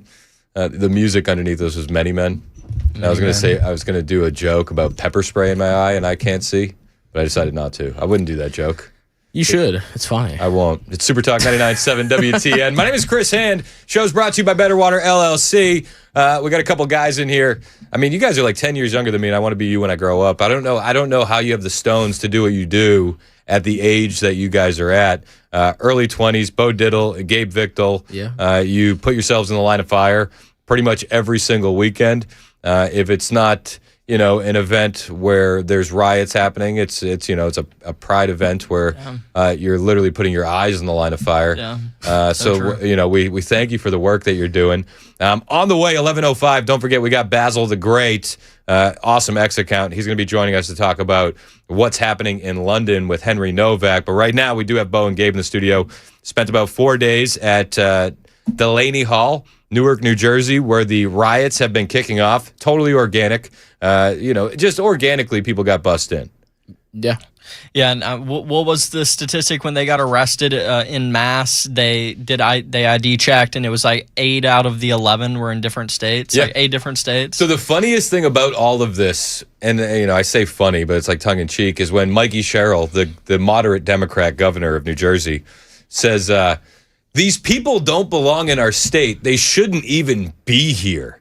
And I thought to myself, yes. Dude, so true. Now do this with the illegal aliens that these protesters are protesting about. Just follow your logic and then use it evenly. And her press release made me so mad because yet again it was the day after an insane riot, and in the press release it quoted overwhelmingly peaceful protesters. Like the rioters took care of the agitators, but the left, the ones that remained were overwhelmingly peaceful. It's like, think about it. The ones that remain after a massive breakdown by police that includes tear gas, pepper spray, all of that, those are the ones that are overwhelmingly peaceful. The ones that left, those were the agitators. So it reminds me of like this thing my dad would say, be like, well, they're not all radical Muslims. Some of them just watch them throw the gays off the buildings. It's like, oh, they're fine. They're not as bad as the other ones. They just watch and support. So you're outside Delaney Hall. You're getting pepper sprayed at point blank range because you're undercover and you props where props are due. The guy had good aim and he got you. Yeah. But there's also flashbangs going off around you. Yeah. How close were the flashbangs to you guys? And then what's that like? I've seen a YouTube video or two, but I've never experienced a flashbang. I've played a little bit of Call of Duty. But that's about as close as I can get to the experience. How far away were they from you? How close were they? What's that like? The flashbangs were not as close as like the smoke grenades were. They were like throwing everything they had at all these rioters. That's what I'll just label them as. Savages. Yeah. And at this point you're still blending in with the crowd. Yeah. So at this point I'm still blending in with the crowd. I think Bo still is too. Like for the I'm most kind of part. chilling. I'm kind of watching them run away and getting footage of the tear gas that they were shooting the tear gas like far away, even to the people. Gabe's looking around. Where's Bo? Bo's like off to the side. He's like, "You're doing good work." I like the adrenaline. I won't lie. Like being at some of these protests and do you get hooked on that? Do you get like I was never like a big adrenaline junkie until I almost got arrested in Minneapolis. I thought you were going to say Chicago for the DNC. Because that was the first time you really experienced it. I guess that was. But you were enjoying that. I always enjoy like going to these things because I'm like, well, this is awesome. Like not that it's actually going on, but the fact that I get to be here like as my job like is super cool to think about, right? Yeah. Like think about whenever you have kids of your own. They want to hear all the dad lore, right? Like once I have kids, I will have, some of that like S tier dad lore to talk about, right? Yep. So, for me, everything's just like a story kind of like both in the work sense where we're like actually covering a story, but also in the like I'll get to tell somebody like this eventually and it'll be really cool. But yeah, like, when we were there in Newark, I'm in the middle of it. I didn't get like flashbang super near, but like you could see it all going on like in the background. And they of were my so footage. loud too. And it was super loud. Yeah, like they were setting off. That was probably like some of the loudest. Like I should have had earplugs. Like we should have gotten them for this event. You should have asked one of the leftist agitators because they were handing them out. I saw the videos. I mean, I got earplugs handed out to me when we were in Minneapolis before. So like I know these people have them like on standby, you know. There's fireworks getting shot off too. But yeah, at the ICE agents. Yeah, so there was a lot of fireworks getting shot off. But then like the most egregious thing, at least like that they were using against, you know, I say us, but like just the actual protesters, was the tear gas. And there was probably like a combination of like 20 to 25 like tear gas canisters like deployed throughout. There was a lot, but it's also important to note that these savages were quite educated and like experienced because they knew as soon as they hit the ground, they ran over to it, got on the other side so they would avoid it, and then they would spray it out. Yeah. So these were people that clearly have done it before. You know, like you're not just going to randomly know to do that. You know, these were people with experience. Hence, you know, the ones getting bussed in or shipped in or paid to come in, whatever it is, the way they got there. These were people that were at previous riots and, you know, did it as a profession. Yeah, it's not their first time. And I mean, you've seen the video where a tear gas can will be thrown towards the crowd and you'll have somebody run up, pick that thing up and throw it right back at the ICE agents. Yeah. That was like after I got hit with the tear gas. And what is that? You know, excuse my ignorance. Yeah, no, you're good. I've never been hit with tear gas. So what is that like? You know, like is it making it hard to breathe? Is it literally is it literally just your eyes are watering? How does that? It was more excruciating than the pepper spray for sure. I was wearing, you know, a mask that's supposed to like ventilate the air. Even with that, I couldn't breathe. And I made a rookie mistake by running in the opposite direction after and taking it off and not realizing that the air, even farther, was still worse than whatever air I was breathing with the ventilator on. It would pollute it over time. Like it was, Okay, so what about the duration, though? Does the tear gas last longer than the pepper spray? Yeah. Oh, no. I mean, the pepper spray, like, it's stuck to your skin, like it's burning. The tear gas, it was like I ran back, I probably walked like half a mile, maybe a bit more, and I eventually got into a space where I could breathe. Took me like 15, 20 minutes to like kind of recover from that, and then I was like good to go. I put everything back on and ran back in. When the tear gas is deployed, is the air saturated for a while? Like is now that whole area going to be contaminated for like 30 minutes? Oh, yeah, it stays in there for a long time because there came a point where they started barricading one of the nights where the ICE agents couldn't come and go, and we were just like sitting down waiting for the next chaos to happen, and someone walked past us where there was some built up dirt, and from where they stepped on it, it shot it up in the air, and next thing you know, like my eyes start watering, I start sneezing. Yeah. Oh, because it had settled on the ground and he kicked up the dirt. Exactly. It had settled on the ground, and when he stepped on it, kicked it up. So like it just stays there for probably until a good rain happens, honestly, and washes it away. Yeah. Okay, so you said that you were sitting there, you were waiting for a lull, right? Or you're in a lull waiting for the next thing to pop off.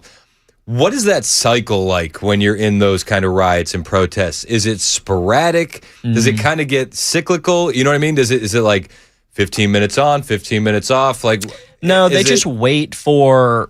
It was mainly just emergency vehicles. When they would enter and exit, that's when all of the chaos happened. If there was no coming and going of ICE cars or police cars or anything like that, then they were just standing there screaming at the ICE officers. I mean, these people are, again, not to be super biased, which I'm about to be super biased, which I am. It's a nice disclaimer. I don't want to be biased, which I'm about to be. Which I am. Which I am very biased. But like they're idiots because you see these emergency vehicles coming through. They're claiming that there's people getting beat, other, you know, violent acts, which I probably can't like describe on air, are happening to these inmates, yet they are blocking emergency vehicles like police cars and ambulances from being able to have access to the facility. Also, so it's like the ambulance had its lights on and sirens on, and they were blocking it which obviously meant, they were trying to get somewhere in a rush. Yeah. Could be an emergency that these protesters, are prohibiting. Screw your emergency. Yeah, basically, that's what they were saying. So it was like, I don't know. I think it's idiocy, but it also could be tactical, right? It's like, oh, well, if we block the ambulances and this doesn't get covered by mainstream news, then basically what would come out on the news, so-and-so, immigrant dies or whatever in facility. They'd be able to lie by omission, right? Yeah, exactly, right? So it's I don't know if that was their angle. I don't want to say Put thoughts that in their head. Yeah, but that's kind of where your head goes. Yeah, more or less. We're talking with Bo Diddle and Gabe Victal. These guys are absolutely incredible investigative journalists. They're on the ground at all these riots and protests. So you see a lot of things. Yep. You see a lot of conservative reporters that are getting attacked. But at the same time, you see guys that are doing the agitating. One of those names that keeps coming up is Jake Lang. And he was outside, away from Newark. But you guys have been in areas with Jake before. I know you've met Jake. He was outside of the Austin Metcalf murder trial for Karmelo Anthony, right? Mm-hmm. And I think he's just agitating. Yeah. What do you guys see when you're out there? Is it Jake has his right to free speech, or do you view that as too much escalatory behavior when you're just trying to cover the story? Yeah. Let me preface with this. I've met him one time. In person, really nice guy. I have nothing bad to say about him personally. I was an idiot, didn't pack well going to New York. He was nice enough to give me one of his spare hoodies. Actually forgot to give that back, so I guess you could say I stole one of his hoodies. But nice guy. Question, though, his motives. And his tactics, right? And his tactics, because when we were in New York, he was like, hey, listen to this. I have a great idea. I'm going to buy a goat and hump it in front of Muslims and then scream that I'm a Muslim as I'm humping a goat. Okay, so and just to remind everybody, this is when you're outside of the Mamdani residence in New York. This is when a terrorist threw a homemade explosive device. Yes, it was the night before. Same weekend. Yeah, same weekend. Where you guys had a bomb thrown at you by a Muslim. Yes, so is his point, does it have some truth behind it? Maybe. Is it something you want to say out loud? No. It hurts the cause. There's no benefit from us. Where do we benefit from someone humping a goat passing by Muslims? It just doesn't benefit us. Yeah. So where's the angle to where we benefit? The answer is he gets benefit because, people hate him and he gets a bunch of views online oh, look at me, I got assaulted. Well, no wonder you got assaulted. You also have to think about it like this. Hold on, one more take I want to make. And in no means am I arguing for Muslims here, but think about if the tables turned. Think about if someone came out burning a Bible. I'm going to, probably be very upset and get in their face. I couldn't tell you what I would do in the moment. We feel the same way when they're burning American flags. Yeah, but when you burn American flags, when you burn our Bible, I'm going to get pissed off. And so I can't necessarily say that I blame Muslims when they have a strong reaction to Jake Lang burning a Quran. Yeah. There's a lot of conversations online that Jake is paid to be this provocateur on purpose, that there is reasons behind it. I don't necessarily believe that. I don't know. But what I would say is some people are addicted to the dopamine hit of views. And I think when you organize these things, oh, look at this, I'm about to piss off so many liberals. I'm going to drive by in a U-Haul, burning a Bible or humping a goat. This is viral material. I think that is his angle. Yeah. And, I have nothing bad to say about him personally, but I think that it's a net negative for the Republican movement. And it does nothing but give liberals talking points hey, look at this idiot. Yeah, I think that Bo hit the nail on the head with that one, which is I think that thanks, man. Maybe Thanks, it's maybe he is paid, maybe he's not paid. I mean, basically everybody's paid. It doesn't matter. The whole oh, someone's paid to say this. It's everybody's basically paid in media. It's just how That's how media works. Yeah, it's exactly how media works. So I don't see it as a big point. Well, but I guess the conversation online is that who's paying him? Yeah, exactly. Yeah. It's the SPLC funding the KKK, so that way they have this material. Exactly. Or is it leftist groups funding this guy to do this kind of outlandish behavior. Yeah, no, for sure. But like again, going back to the point though, I do think the biggest part though is that he probably is just addicted to the dopamine and addicted to wanting to have his face out there. I'm not and play like victim. Yeah, I'm not like an apologist for what he's doing. I don't think that I would never do it. I think that it's stupid. I think that I agree with Bo. It hurts the movement.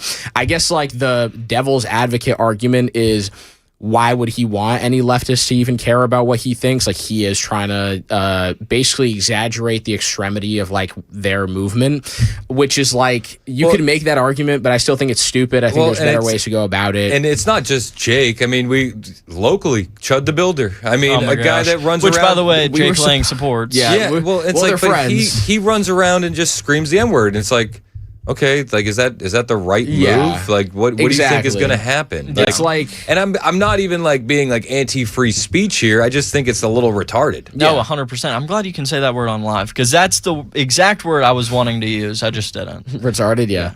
I mean, listen, like the whole Chud the Builder thing, I don't even care, but it's like, see, I do. I just think it's idiotic. That's what I'm saying. No, but I mean, like, I don't care about him saying the N-word, like, as a person of color, if I have to even say that, because I think that's retarded that I even have to say that. It's like, I don't care. It's just like, I watched one of his videos last night, and he literally is just like saying like, oh, like you monkey, you're gonna like hang or whatever, and then he's like, oh, what are you gonna do about it? I'll shoot you. It's like, what do you think? What are you doing? Yeah, he's like smashing a beehive like that and expecting not to get stung. And it's like, do you have the right to get stung? Like, I don't know. It's like, I don't know. I don't either. I don't know. He's just an idiot. He's just retarded. I don't understand the tactics. Yeah. I don't understand where the net positive is from what you're doing. The same, probably his biggest hit was when he almost got bombed in New York, but that's what he wants. He wants that media coverage to say like, hey, I'm a victim. I'm a victim. I'm a victim. When in reality, like, technically, yes, you're a victim. But at the same time, when you're burning a Quran, what do you expect out of a Muslim? Like, they're not going to respond with giving you cookies. It's fair. That's fair. We got Bo Diddle and Gabe Victor in studio. These guys are some of the bravest investigative journalists that you will find anywhere. For a couple of guys in their early 20s, it's crazy, man. The stones that you guys have. I would have never done this at your age. Some are calling them the greatest. I wouldn't even do it at my age. Stones. I wouldn't. Where can we keep up with you guys? Where can we find y'all and pay attention to your reporting? Follow us in real time with Frontlines TPUSA on X. Follow me personally, Bo Diddle, on X, Instagram, YouTube. All the things. All the things. Yeah, just Frontlines on X, Frontlines TPUSA, Frontlines TPUSA, YouTube coming soon to be added, and I guess just Turning Point USA on everything. We're about to start Pride Month, so a lot of videos going to be coming from that, and that'll mostly be main brand stuff. So yeah. Are you more scared about the Pride Month events, or are you more scared about the immigration protests? So getting bombed or getting AIDS is what you're asking. Oh, jeez. 1056 Super Talk 99.7 WTN.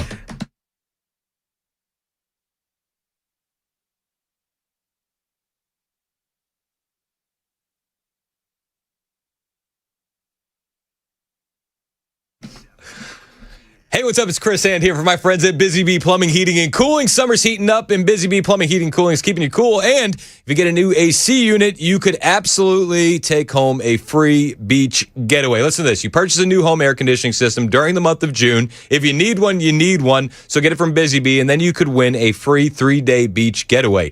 Busy Bee is going to cover your gas, your lodging, and 2 meals a day. One lucky winner is going to be announced on their Facebook page at the end of June. So make sure you like Busy Bee over there on Facebook. You're good on the AC, but you want to improve your home's air quality, you can save some money there. 10% off on their deluxe air duct cleaning package, 5% off on their mid-tier package. You need plumbing service, you can take $100 off any repair over $500, and for a limited time, you'll receive a free Yeti cooler with any home hole, drain, repipe, or water repipe project. This is exclusively from our guys at Busy Bee Plumbing, Heating, and Cooling. Give them a call today, 615-775-7833, 615-775-7833, or always find them online, busybeehvac.com.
It is 11 a.m. and yeah, I'm not Ken Weaver. Poor Ken, man, he's still feeling it. I'm Jay Harper, and I'll have your full forecast for you here shortly.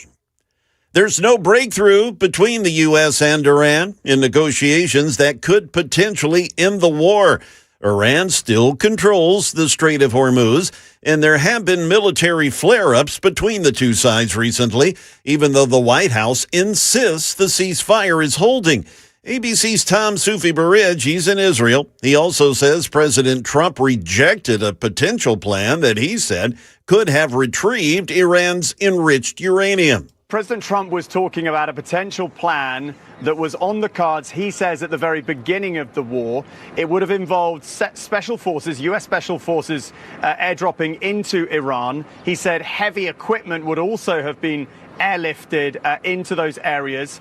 And the idea was for those special forces to conduct some kind of engineering operation to extract some of, or if not all of, Iran's stocks of enriched uranium, which are thought to be buried deep within mountains. Ukraine, they may be turning the tide in the war against Russia. Ukrainian forces have been striking inside Russian territory more frequently, and most recently in St. Petersburg when drones hit military and oil facilities. And inside Ukraine, Russian forces haven't been able to make any significant territory gains. ABC's Mick Mulroy explains. Ukraine is seeing a shift here. We're seeing Ukraine hold Russian spring offensive essentially stagnant. And in some cases, Ukraine's even taking back territory. Ukraine keeps advancing its ability to strike long range inside Russia and inside Crimea, hitting very significant logistics targets. And we saw the House of Representatives pass a bill that's going to provide billions in loans and $1 billion in support. Again, that is Mick Mulroy. He also a former Defense Department official. The U.S. showing surprising resilience in the jobs market. ABC's Sherry Preston has the latest. Another strong jobs report, this one for the month of May. Analysts have been expecting about 80,000 jobs to have been added to the U.S. economy last month. Instead, they added a solid 172,000, showing resilience despite rising costs from the war. Revised numbers for March and April also show even more hiring than had been reported. The unemployment rate remains unchanged at 4.3%, where it's been for most of the year. That's the latest news, a weather forecast for your weekend coming up. I'm Jay Harper, WTN News.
It's 11:07 on Super Talk 99.7 WTN. Hey, how are you? My name is Chris Hand. The show is brought to you by Better Water LLC. Water filtration systems, water softeners, you can get those at betterwater.com. You can listen to our show anywhere, iHeartRadio, all the apps, the FM dial. You can watch us as well. We're on YouTube and Rumble. Hit like, hit subscribe. It's free to do. We have had some amazing interviews today. We'll get them all podcasted. Savannah Hernandez has been inside the courtroom at the Austin Metcalf murder trial of Karmelo Anthony. That was a great interview. We had Bo and Gabe in here. They were talking about the riots outside of Delaney Hall, the immigration facility in Newark, New Jersey. Fantastic interview. All of that will be podcasted, but the interviews continue. And there's something else that's been going on. It's finally making news. It should have been making news a long time ago. That's the case of Henry Nowak in Southampton, England. I've been doing my best to break this story down for you over the past couple of days, but I do understand that we're a bit separated, and we're a bit separated by an ocean. There's a Twitter account that I follow. It goes by the name Basil the Great. And I reached out to this individual. I said, man, you're one of my go-tos for happenings across the pond. And he was gracious enough to make some time for us today to break down exactly what's happening across the pond over there in England. Basil the Great, welcome to the show, sir. Hi, Chris. Thanks for having me on. Man, I really do appreciate it. And I understand that we got to keep you anonymous because of the things that you're talking about aren't exactly welcomed in your country. It seems like free speech has gone out the window. What's the latest? What's the vibe on the ground in England today when it comes to Henry Nowak? Oh, there's a lot to be said there. I mean, look, for those who aren't aware, Henry Nowak, 18-year-old boy/man, however you want to look at it, murdered in the street by a Sikh man who had a knife on him, which all knives nowadays pretty much are illegal in public in the UK, except they have religious exemptions for these Sikh knives, which again, we could get into. And the police, obviously, we can talk about how they reacted as well and contributed possibly towards Henry's death. The reaction has been fury, rage, anger, but this is not just about one murder. This is the latest in a series of atrocities that have happened in Britain over the last God knows how many years now. Yeah, it seems like you've been dealing with it for decades, from the grooming gangs, which is the polite way to say rape gangs, the migrant invasion that you've had to deal with, and so on and so forth. But if anybody speaks up against it, they tell you, shut up, bigot, you're not allowed to say this. 100%. Yeah, I mean, the reason why I'm anonymous, one of them is because of the fact that the state will crack down on you. We don't have freedom of speech in the UK. It's a lie. When Keir Starmer, our Prime Minister, came over to your shores and met with your President, and he said that, we have freedom of speech in the United Kingdom, even though JD Vance called him out for it, he was lying. We don't have that. People are locked. There's more people locked up in this country every single year for things they say on social media than there are in Russia, in China, and in any other country you can think of. It took your prime minister 5 days to comment on George Floyd in the Midwest of America, an event that happened thousands of miles away. It took him 181 days to comment on Henry Nowak. Why is that? Well, why is that? Well, the reason why is the same reason why so many Democratic, if to give you an example for Americans, why Democratic politicians do similar things. They pick and choose what they get outraged by. And obviously, these are the same people who cry racist and bigot and all the rest of it every other time. But when it comes down to a white person suffering from a crime or suffering from the state, they're not interested. I mean, Henry Nowak's incident actually happened back in December. It's getting into the public spotlight now because the case finally resolved in court and the murderer was convicted. But Keir Starmer never said a word about any of this. And he only actually said anything after the Speaker of the House forced Parliament to submit a formal statement. Basically, he had to be dragged kicking and screaming to make a statement on this case. He doesn't want to talk about it. And it's the same reason why, I mean, here's a couple of names maybe some of your audience won't know about. He doesn't want to talk about and has never mentioned Rhiannon White. She's a mother who was murdered. She worked in one of these hotels where they've been housing illegal immigrants who shouldn't be here. One of them followed her after work, murdered her in the night. Same reason why I didn't talk about Wayne Broadhurst, a man who was just out walking his dog in the street, and an Afghan illegal migrant murdered him. Keir Starmer doesn't talk about these things. Why? Because he has a narrative that he wants to play out, and the narrative he wants to play out is that these illegal migrants are fine. Legal migration, absolutely fine. Immigrants are great for the United Kingdom. They don't bring anything bad. They just bring good. Can you all please stop looking at this and concentrate on something else? And it's all to do with politics, and it's horrendous. Well, and they'll tell us that these individuals are quintessentially British, which is laughable at best. Why does this keep happening? And you know, we'll look at it from across the pond, and it's shocking to me. But I've often said on this show, London has fallen. England has fallen.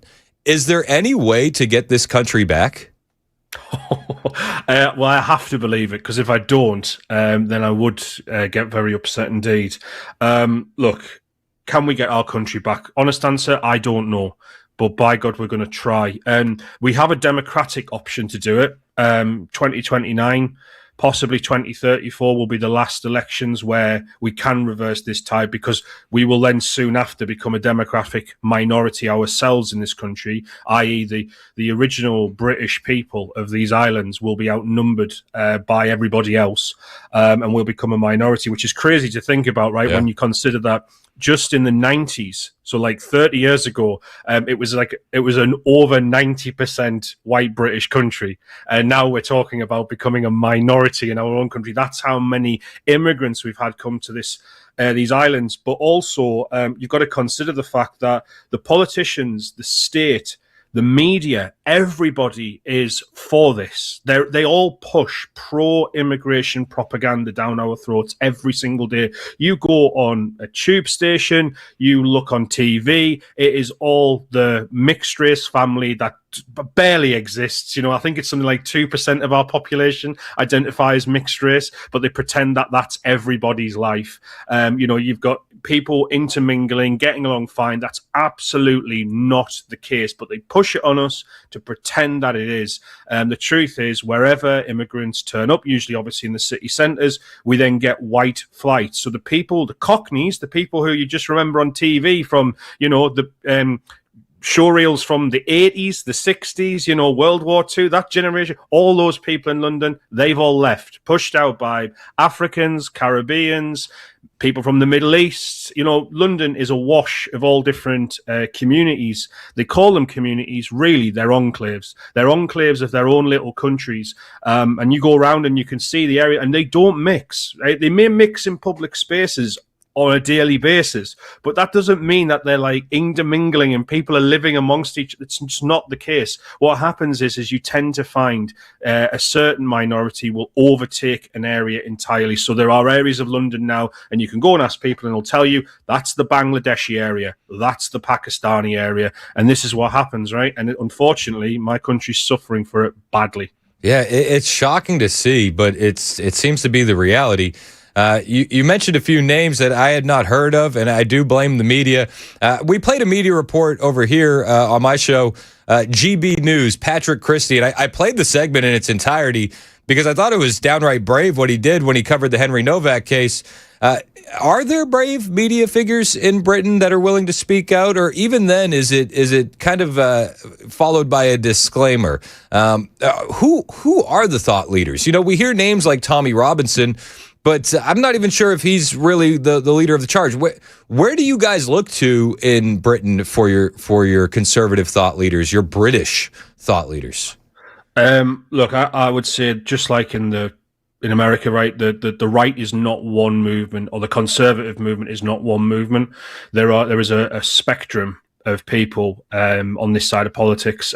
Not to get too deep into it, but you know, until very recently, we had the Conservative Party here, who were basically globalist liberal types. You know, they were not conservative in any way, shape, or form. They were subsequently challenged by the Reform Party, who then themselves kind of went the way of, you know, let's go down this route of joining the Conservatives in not being too conservative ourselves, and we don't want, you know, and all the rest of it. So then the Restore Britain Party Party started up, which obviously I'm a big supporter of with Rupert Law. So there's a lot going on right now in a turbulent time, because people can't really decide who we need to necessarily back, because obviously the arguments get made of, well, this person is right on this issue, but then the other person says, but this person's popular, therefore they might get elected, and yeah, we might not get what we want, but we'll get better than the left getting in or something. Right.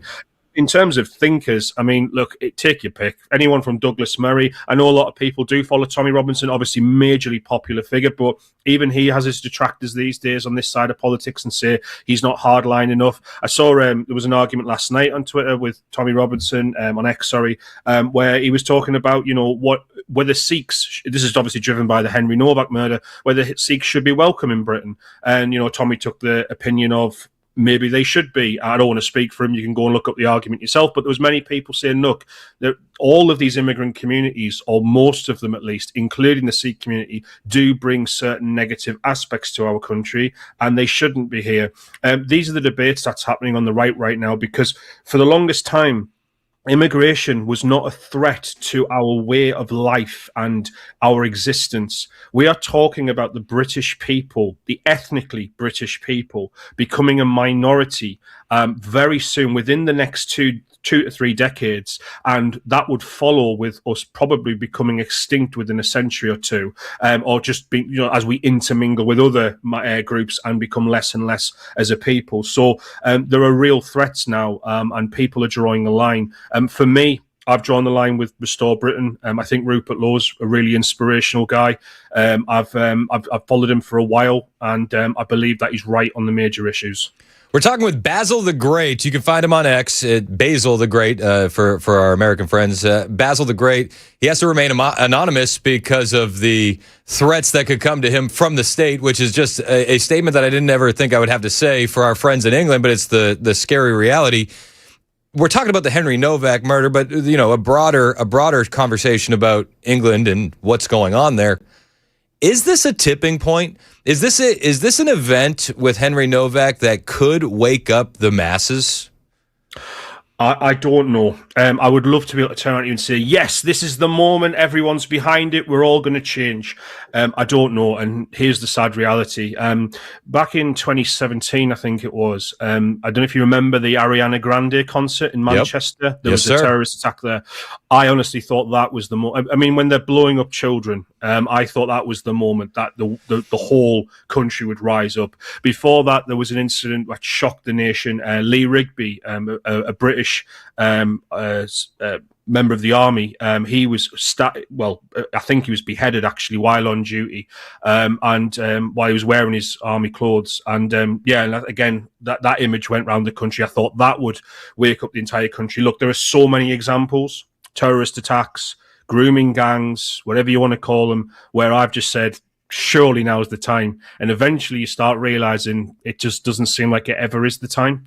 There is 2 years ago, when just after Keir Starmer took leadership of the country as the Prime Minister, just after he was voted in, with a very low turnout, by the way. He has not got much support in this country, even when he started off. Never mind now that he's the most unpopular Prime Minister on record.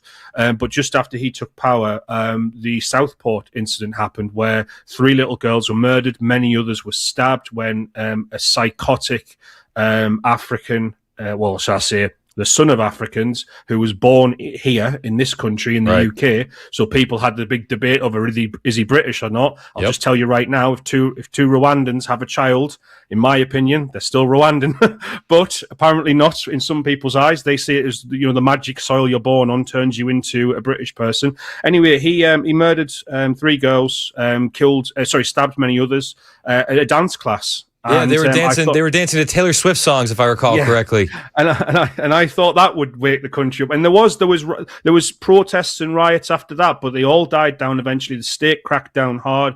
People were locked up in the aftermath of that for things they wrote online. I mean, I don't know if you heard about Lucy Connolly, and there was a few others as well, Wayne O'Rourke came to mind as well, who should never have been locked up. But this is the problem in this country. You can't tell how people actually feel, because so many people are scared of speaking up. And I can't have a go at them either. There's a reason why I'm anonymous. There's many people who aren't, but I don't put my head above the parapet because I know how quickly it can happen. And I've got friends who are online right now who are going through cases with the police. They've had their devices seized. They've had their freedoms taken away in one version or another. They've had their, I mean, just think about if someone took your mobile phone off you right now, how much of a pain that would be. You've got all your contacts on there, all of your works on there, and the state can just, they don't even have to convict you. They can just say, we think you've been awful online. We think you've broken the law. So while we wait 8 months to go to trial, if you're lucky, we're going to seize all your devices. This is the world we live in. Yeah, and it's just oi, bruv, you've had a bit too much to think.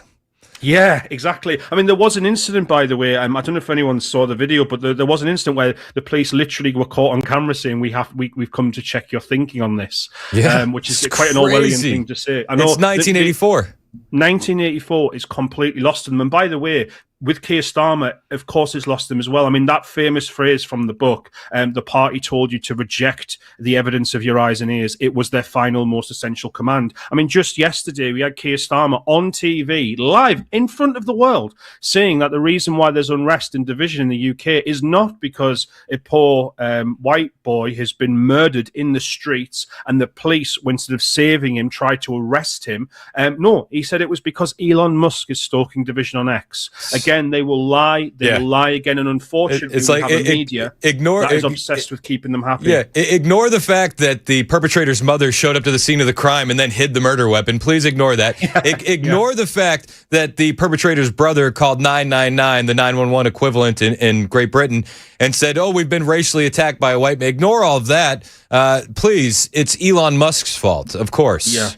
Yeah, and they love to make Elon into the big enemy because you know why? Everyone knows him. Not everyone knows a lot about him over here, but they know of some of the things he's done. And the truth is, they can always take a swing at Elon because Elon, he's got bigger things to get on with, if you know what I mean. So he doesn't get down in the dirt. Like, Elon's not going to respond to Keir Starmer every time he has a whinge about him, you know. But you see, the reason they do this is because they have to frame the narrative in another way. And unfortunately, there are many people who still get their news from the legacy media. They're not on X. They're not on social media. They don't see the truth of what's going on.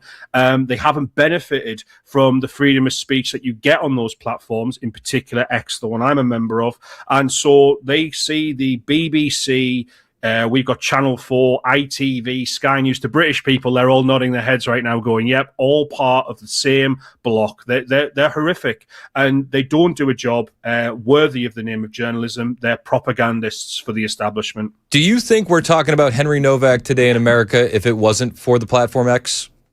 No, you wouldn't. Do you know what? I think there's many people in the UK wouldn't have heard about this murder if it wasn't for X. Because the reason why, look, murders happen, right? And they're sad, they're awful, right? But the reason why a murder becomes iconic is because usually there's an extra element to it, right? Obviously, Henry Nowak's case being this boy. I mean, now we're finding out from some medical experts, they're saying they think the police may have, in a way, contributed towards him. I won't say towards him dying, but let's say to him not surviving, i.e. if he got medical intervention, instead of the police dragging him across the floor and trying to arrest him while he had a major trauma wound from a knife, he may have survived. All these things are coming into play. And they're seeing the footage and all the rest of it. Now, again, where are they seeing this stuff? Where are they hearing about this extra stuff? They're hearing about it on X. That's where they're hearing about it. And obviously, it gets on the other social media platforms. Typically, you're seeing after it landing on X. So on the mainstream media, they're not picking up on this stuff. And they're not promoting it and talking about it. Now,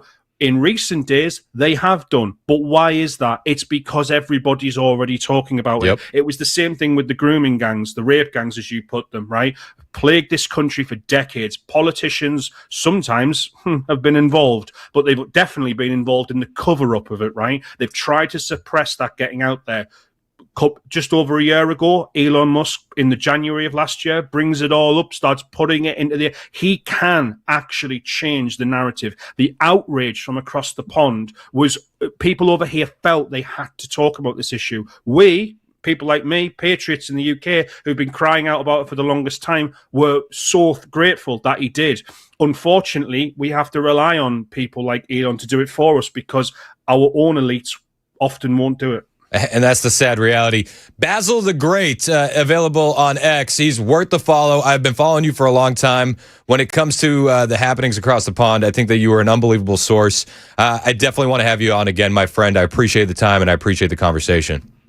No, thank you. Much appreciated. Hey, God bless, man, and good luck with everything. It's 11:26. This is Super Talk 99.7 WTN. My name is Chris Hand. I got to tell you about my friend Aaron Parker over at Parker Safes and Vaults. If you need a gun safe, you need to talk to our veteran-owned, family-run safe and vault door business right here in Middle Tennessee. A lot of us want a safe, but we've been putting it off because we got to figure out which one to buy, where to put it, how to get it installed. Aaron helps you with all of this. Him and his sons will help you choose the best safe for your needs and your budget. They'll offer advice on the best place to put it, deliver it, and carefully install it themselves. Now, Aaron has told me they have a ton of great deals and great safes in stock right now. Not safes that can be tipped over by a teenager and pried open. These are real quality safes from brands like American Security, Rhino, Liberty, Heyman, and more. So don't put it off any longer. Call my friend Aaron today. 931-842-6445. 931-842-6445. It's Parker Safes and Vaults. And when you buy a safe from Parker's, mention the Chris Hand Show, and you're going to get a free pistol safe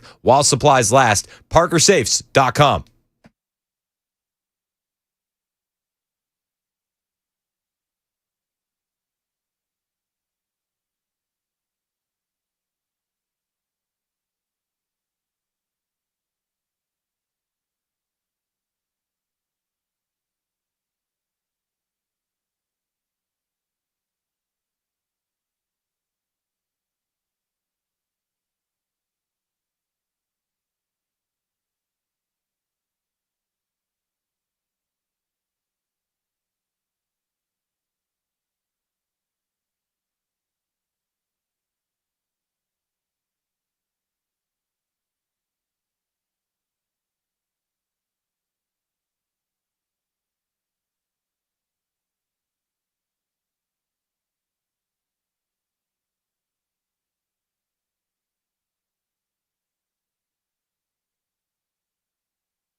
It is 11:30. I'm Jay Harper with your top stories. A weekend forecast is coming up. A hearing is scheduled today before a 3-judge appeals court panel in Washington, D.C. over the massive ballroom project at the White House, as if they don't have any more important things to do. The Trump administration appealing a March ruling by a federal judge that construction could not go on without congressional approval. ABC's Peter Haralambou spoke with the ABC News podcast Start Here. The administration has really framed this as a national security issue. They've pointed to these recent shootings that have happened near President Trump, the one at the White House Correspondents' Dinner, another incident on Pennsylvania Avenue in May, to argue that this ballroom is necessary, that there's no other space where President Trump himself could have a big gathering safely. A Republican-backed measure that would have provided $1 billion in funding, some of which would have gone to the ballroom, have been dropped by lawmakers. A better-than-expected jobs report out today. According to numbers from the Labor Department, 172,000 jobs were added last month, and the unemployment rate is unchanged at 4.3%. Revisions were made for March and April, 93,000 jobs higher than expected. University of Michigan economics professor Justin Wolfers tells ABC News that these numbers may get the attention of the Federal Reserve. If you're at the Fed, what you got to do is look down the track. And down the track, what you're worried about is what is the damage coming out of Iran? What is the ongoing damage of the trade war? We've got high inflation. That's another factor pushing interest rates up. And it turns out that we're still creating jobs. So that really takes the heat out of calls for the Fed to cut rates anytime soon. Back here in Middle Tennessee, a man surrendered to police custody after he barricaded himself inside a Clarksville home during a mental health crisis. Officers established a perimeter at a home around the 500 block of Jewel Drive at around 7 o'clock last night. According to Clarksville police, they were called to the home for a report of a domestic incident that had previously occurred there. Additional reports revealed the man sent threatening text messages suggesting a possible violent confrontation with law enforcement. Another person reported they heard a single gunshot inside the home. When officers spoke with the man, he claimed that he fired a gunshot inside the home to see that the gun was working properly. Well, he finally surrendered about 4:30 this morning, and he did so peacefully. He was charged with aggravated domestic assault. That's the latest news. Weather on the way. I'm Jay Harper, WTN News.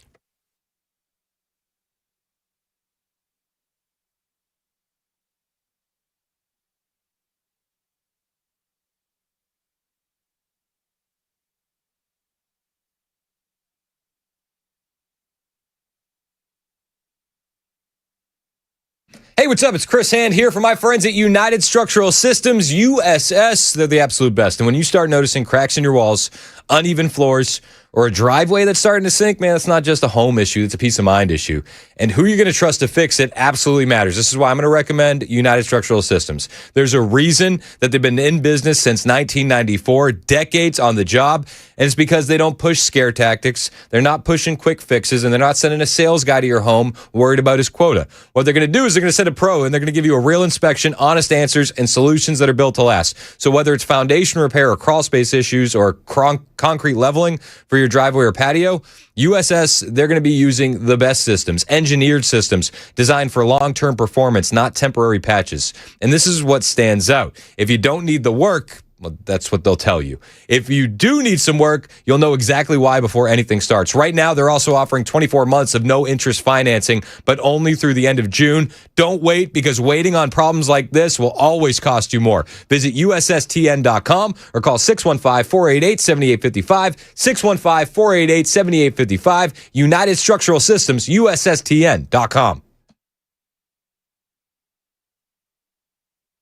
Hey, it's Dan Mandis from Super Talk 99.7 WTN and Nashville's Morning News. I'm here with Chris from USS, United Structural Systems. He's checking out my basement, my foundation, my crawl space to see if there's anything wrong. Fingers crossed.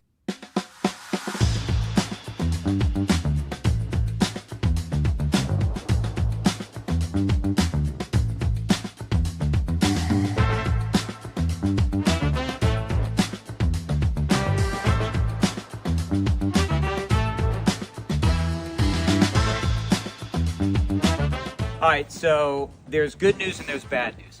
The bad news is we found some cracks in my basement wall. The good news, I've got Chris here who's going to walk me through the next steps. Yes, so unfortunately, your house has been subject to the pressure of the dirt. The hydrostatic pressure, heavy dirt pushes on foundation walls, and you got a little bit of what we call bowing. So that wall is pushed in a little bit, but we have a lifetime warranty solution for that. So we install, usually in a day or two, this can be done in most situations. We install carbon fiber straps, which keep the wall from moving inward at any point in the future. It's a lifetime warranty for anybody that ever owns this house. So it's a quick and routine thing that we do, but it yields some long-lasting benefits. It's a great selling point if you want to sell your house. Absolutely. Good thing about our warranties is they're not only transferable, like the contract says, they're automatically transferred when you sell your house. So you don't have to sign any paperwork or even send us an email saying that you sold your house. Warranty would transfer to the next owner.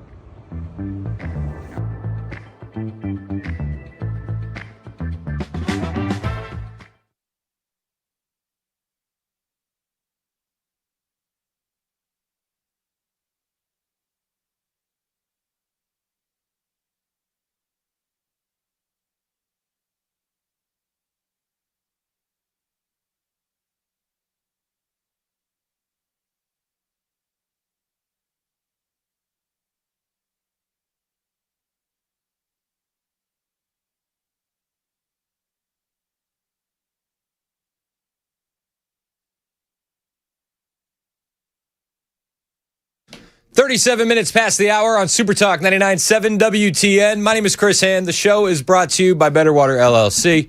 Water filtration systems, water softeners, betterwater.com. You're welcome to join the show. 615-737-9986. We haven't taken many phone calls today, but the phone lines are open for you. As we jump into the lightning round, we can bounce around. We can talk.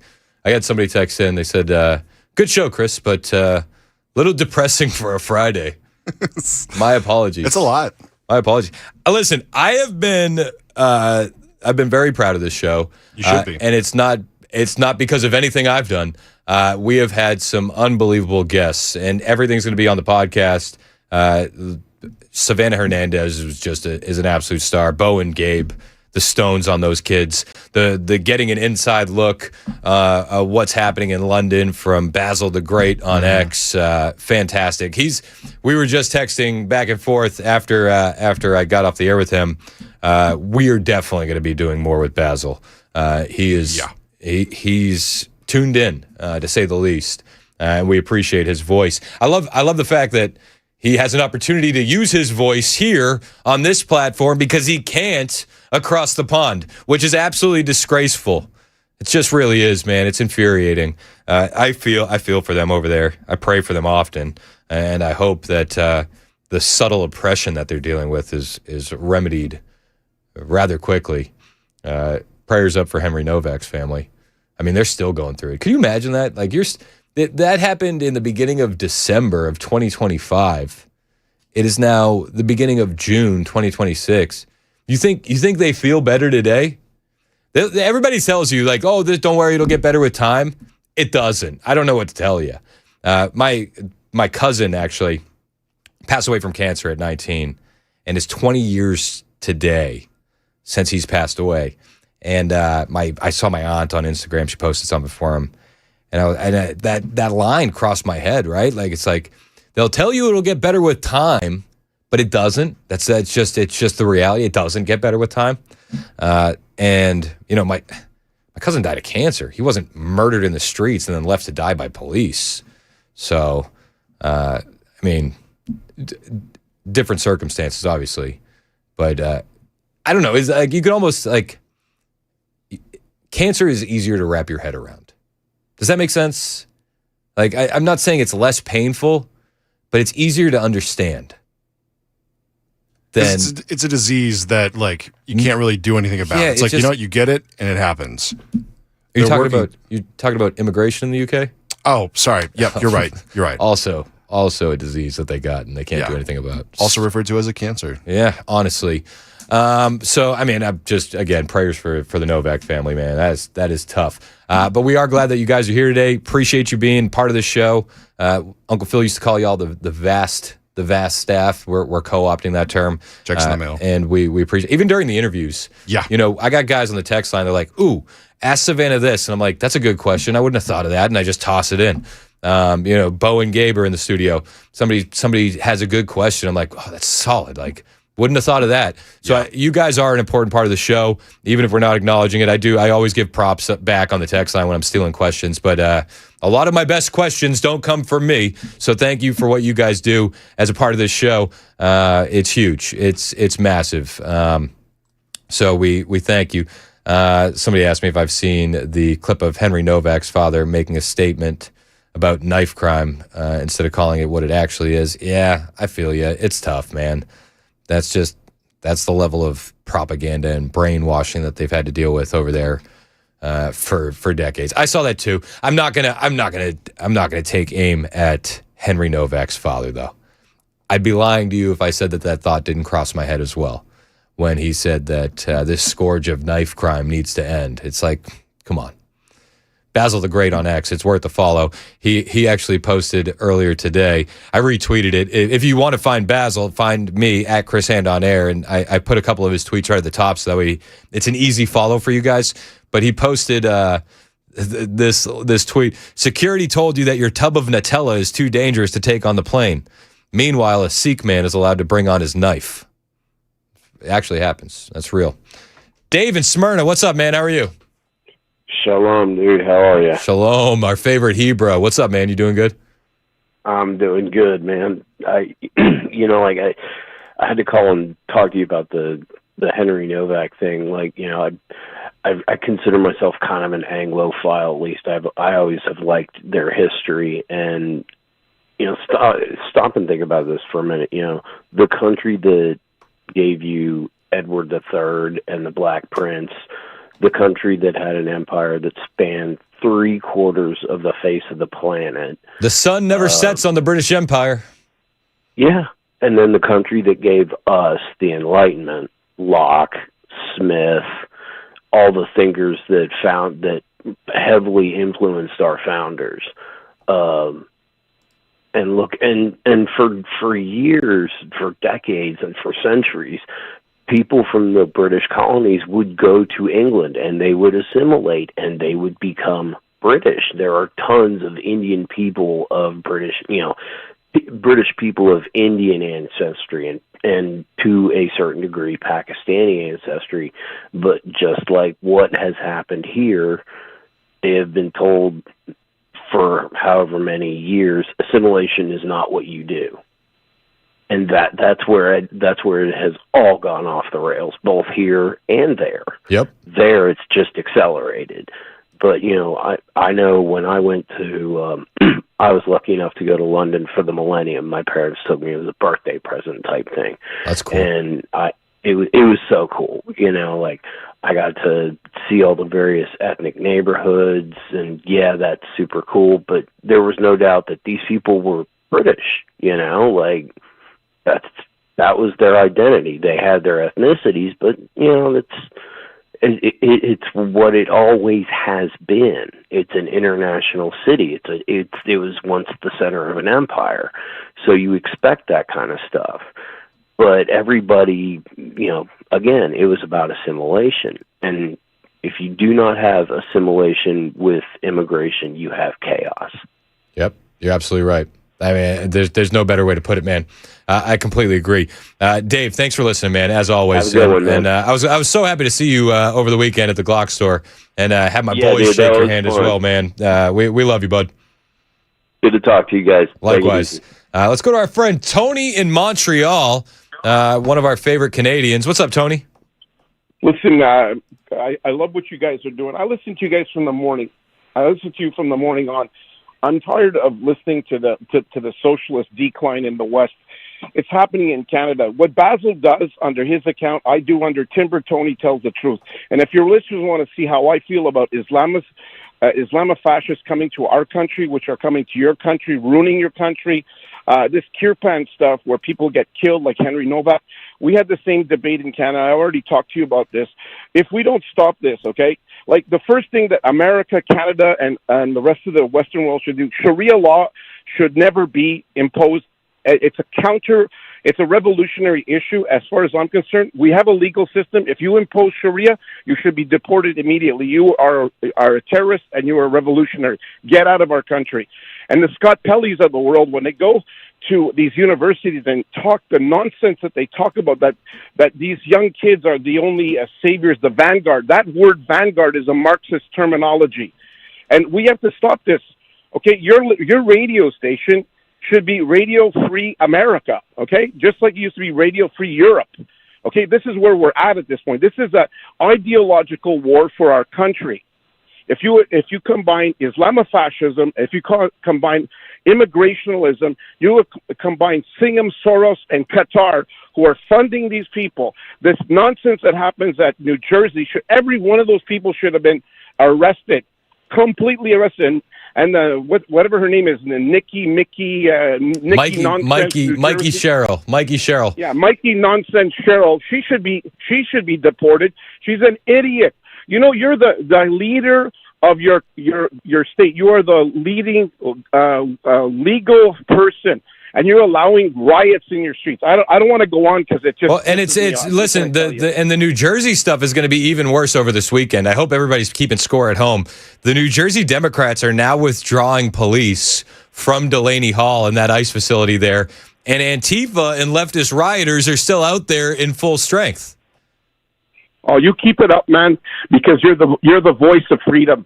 Well, I appreciate you, man. Of freedom. Well, you're doing that for Canada, man, and you mentioned. Listen, when I run for politics up here, you guys back me, because you know what? All they have is legacy garbage media that banned me on the radio. CJAD is a socialist radio station run by money that was delivered by the Liberal Party. This is a ridiculous situation in our country. We're supposed to be free to speak. Yeah, well, and you were telling me, what was it, last week, we were talking about the Henry Nowak stuff, that the Sikhs that are in Canada, they're allowed to carry their knives around everywhere as well, including schools. In schools. Yeah, so that's great. That's fine, right? If an Italian kid in Montreal carries a knife in school, he's immediately removed from school. Come on, man, get serious. Yeah, no, you're absolutely right. Tony, I appreciate the call, as always, my friend. Stay safe up there in Canada. That's Tony in Montreal. We love him. He's a beast. I mean, if we don't pay attention, though, all of this stuff is coming here before we know it. I mean, you can look to the left coast and already see the third world socialist tendencies creeping in. You can look to New York City and you see it creeping in. I mean, in California right now, do you understand what's happening in California? Nithya Raman, currently in the LA mayoral race, she is surging to second place. What's that, you say? Yeah, no, she's surging to second place. She's actually on track to unseat Spencer Pratt for second place. So Spencer Pratt is probably not even going to remain in there as the second candidate in the runoff. This is California for you. This is Eric Doherty posted this. Late ballots have been dropped a lot. Mail-in ballots, they're still counting, by the way, still counting. Raman netted 4,000 votes on Pratt across one drop, winning 33.5% of the latest LA mail vote. Nearly 300,000 votes remain. They are still counting ballots in California. That we don't know there are tranches of votes arriving tomorrow, we're told. Like, we don't know, I guess, what Orange County's current ballot count is right now. Wouldn't anybody like to know that? I would like to know that. We're seeing the registrar, county clerk video now, but we don't know how many Republicans are there, how many observers are there. Should the Justice Department send observers? I would think the Justice Department should send observers. I would imagine that there's zero Republicans. In fact, in the LA area, a reporter was on local TV, and he said that they're actually dropping off ballots via helicopter. This happened on a live news report, and right as he started talking about it, they cut his mic. This is vote counting underway in Los Angeles County. Why do you need to drop off ballots via helicopter? I don't know. Maybe there's a real good reason. Why did his mic get cut off? I don't know. Maybe it really was technical difficulties, but this one made my eyebrows perk up. Are now awaiting for a chopper from Van Nuys to land here with those ballots, and once they do arrive here, they are thrown into these.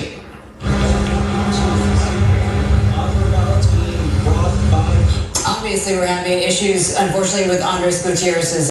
Obviously, we're having issues. Obviously. Obvious issues are obvious. I don't know. Maybe there's a good reason why. Maybe this is just part and parcel for California. Maybe. I don't know. I'm playing devil's advocate here. But he says, we're waiting on a chopper from Van Nuys to drop off the ballots. And when the ballots get dropped off, click. Oh, that's odd. It's a little strange. President Trump was in the Oval Office yesterday, and he says that he is closely watching the election shenanigans in California. I mean, I mentioned it a couple days ago. I was like, this is basically, I don't see Spencer Pratt winning. And people were telling me you're being too dark. Have a little hope. And it's like, as the ballot counting continues, Spencer Pratt is looking like he's going to drop into third. So, I mean, maybe I was right on the money. But President Trump says that he is watching the election shenanigans in California. Our media is, and I really do. While we're here, I hope the media looks at this election that's taking place in California, where they think it'll take 7 or 8 days to count the votes. Can you believe this? I mean, they spend all that money on the machines. He said 7 or 8 days. I feel like that is a gross understatement. Big voting machines. They think it's going to be 7 or 8 days before we know who won the election. But the numbers are looking strange because without any vote counting, the numbers dropped very precipitously for two Republicans that are doing well, that had been doing well. And I hope you're all watching it because I'm watching it very closely. Yeah, well, we're watching it here at WTN. I mean, I don't know how much we can affect it, but we're definitely going to be paying attention to it, and we'll continue to do so. It's 11:52. This is Super Talk 99.7 WTN.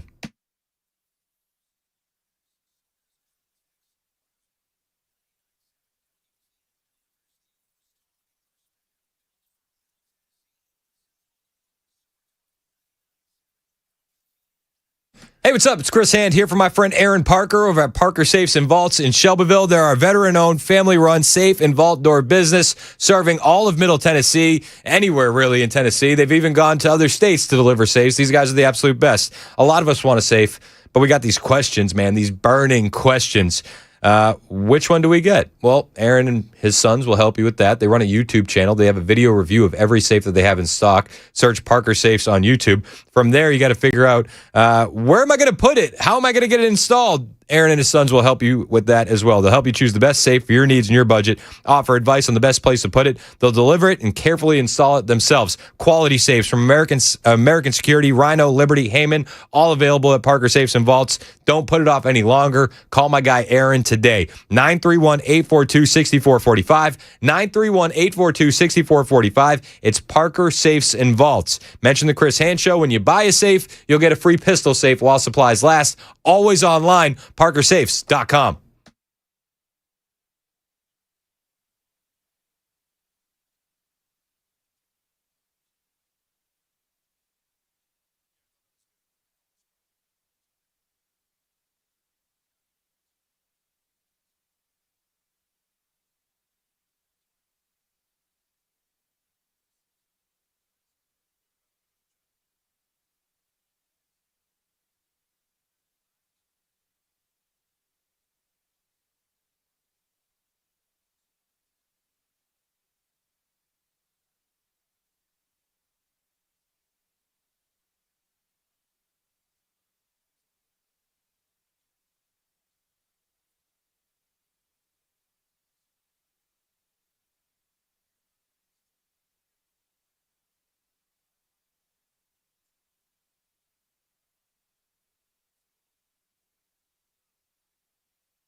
11:58, Super Talk 99.7 WTN. My name is Chris Hand. The show is brought to you by Better Water LLC.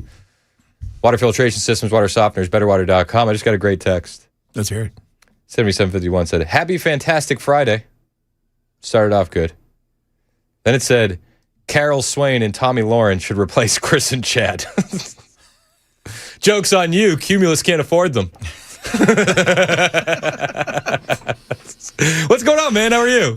I'm good. How are you? I'm good. Ready for the weekend. What are you paying attention to today? We'll talk a little bit about the Austin Metcalf stuff. We'll do a little bit of that. The latest on what's happening in the Middle East, and did China help us and the world out with the oil stuff, which is fascinating from some of the oil traders, and a bunch of other fun, just relaxing stuff. Maybe a little CMA fest. It's chaos out there. Dude, it's bananas. It is. A lot of cowboy hats. A lot of cowboy hats. A lot of drunk people early. Really? Yeah. I don't know. I don't think there's ever really too many drunk people in Nashville. No, you don't think so? No, never, Nah. never. Nah. No. I've never seen it. Never. It's never too early. I've never witnessed that. I've never seen somebody vomit in front of me. No, that's just street juice. Get used to it. Chad's in next. It's 12 o'clock on Super Talk 99.7 WTN.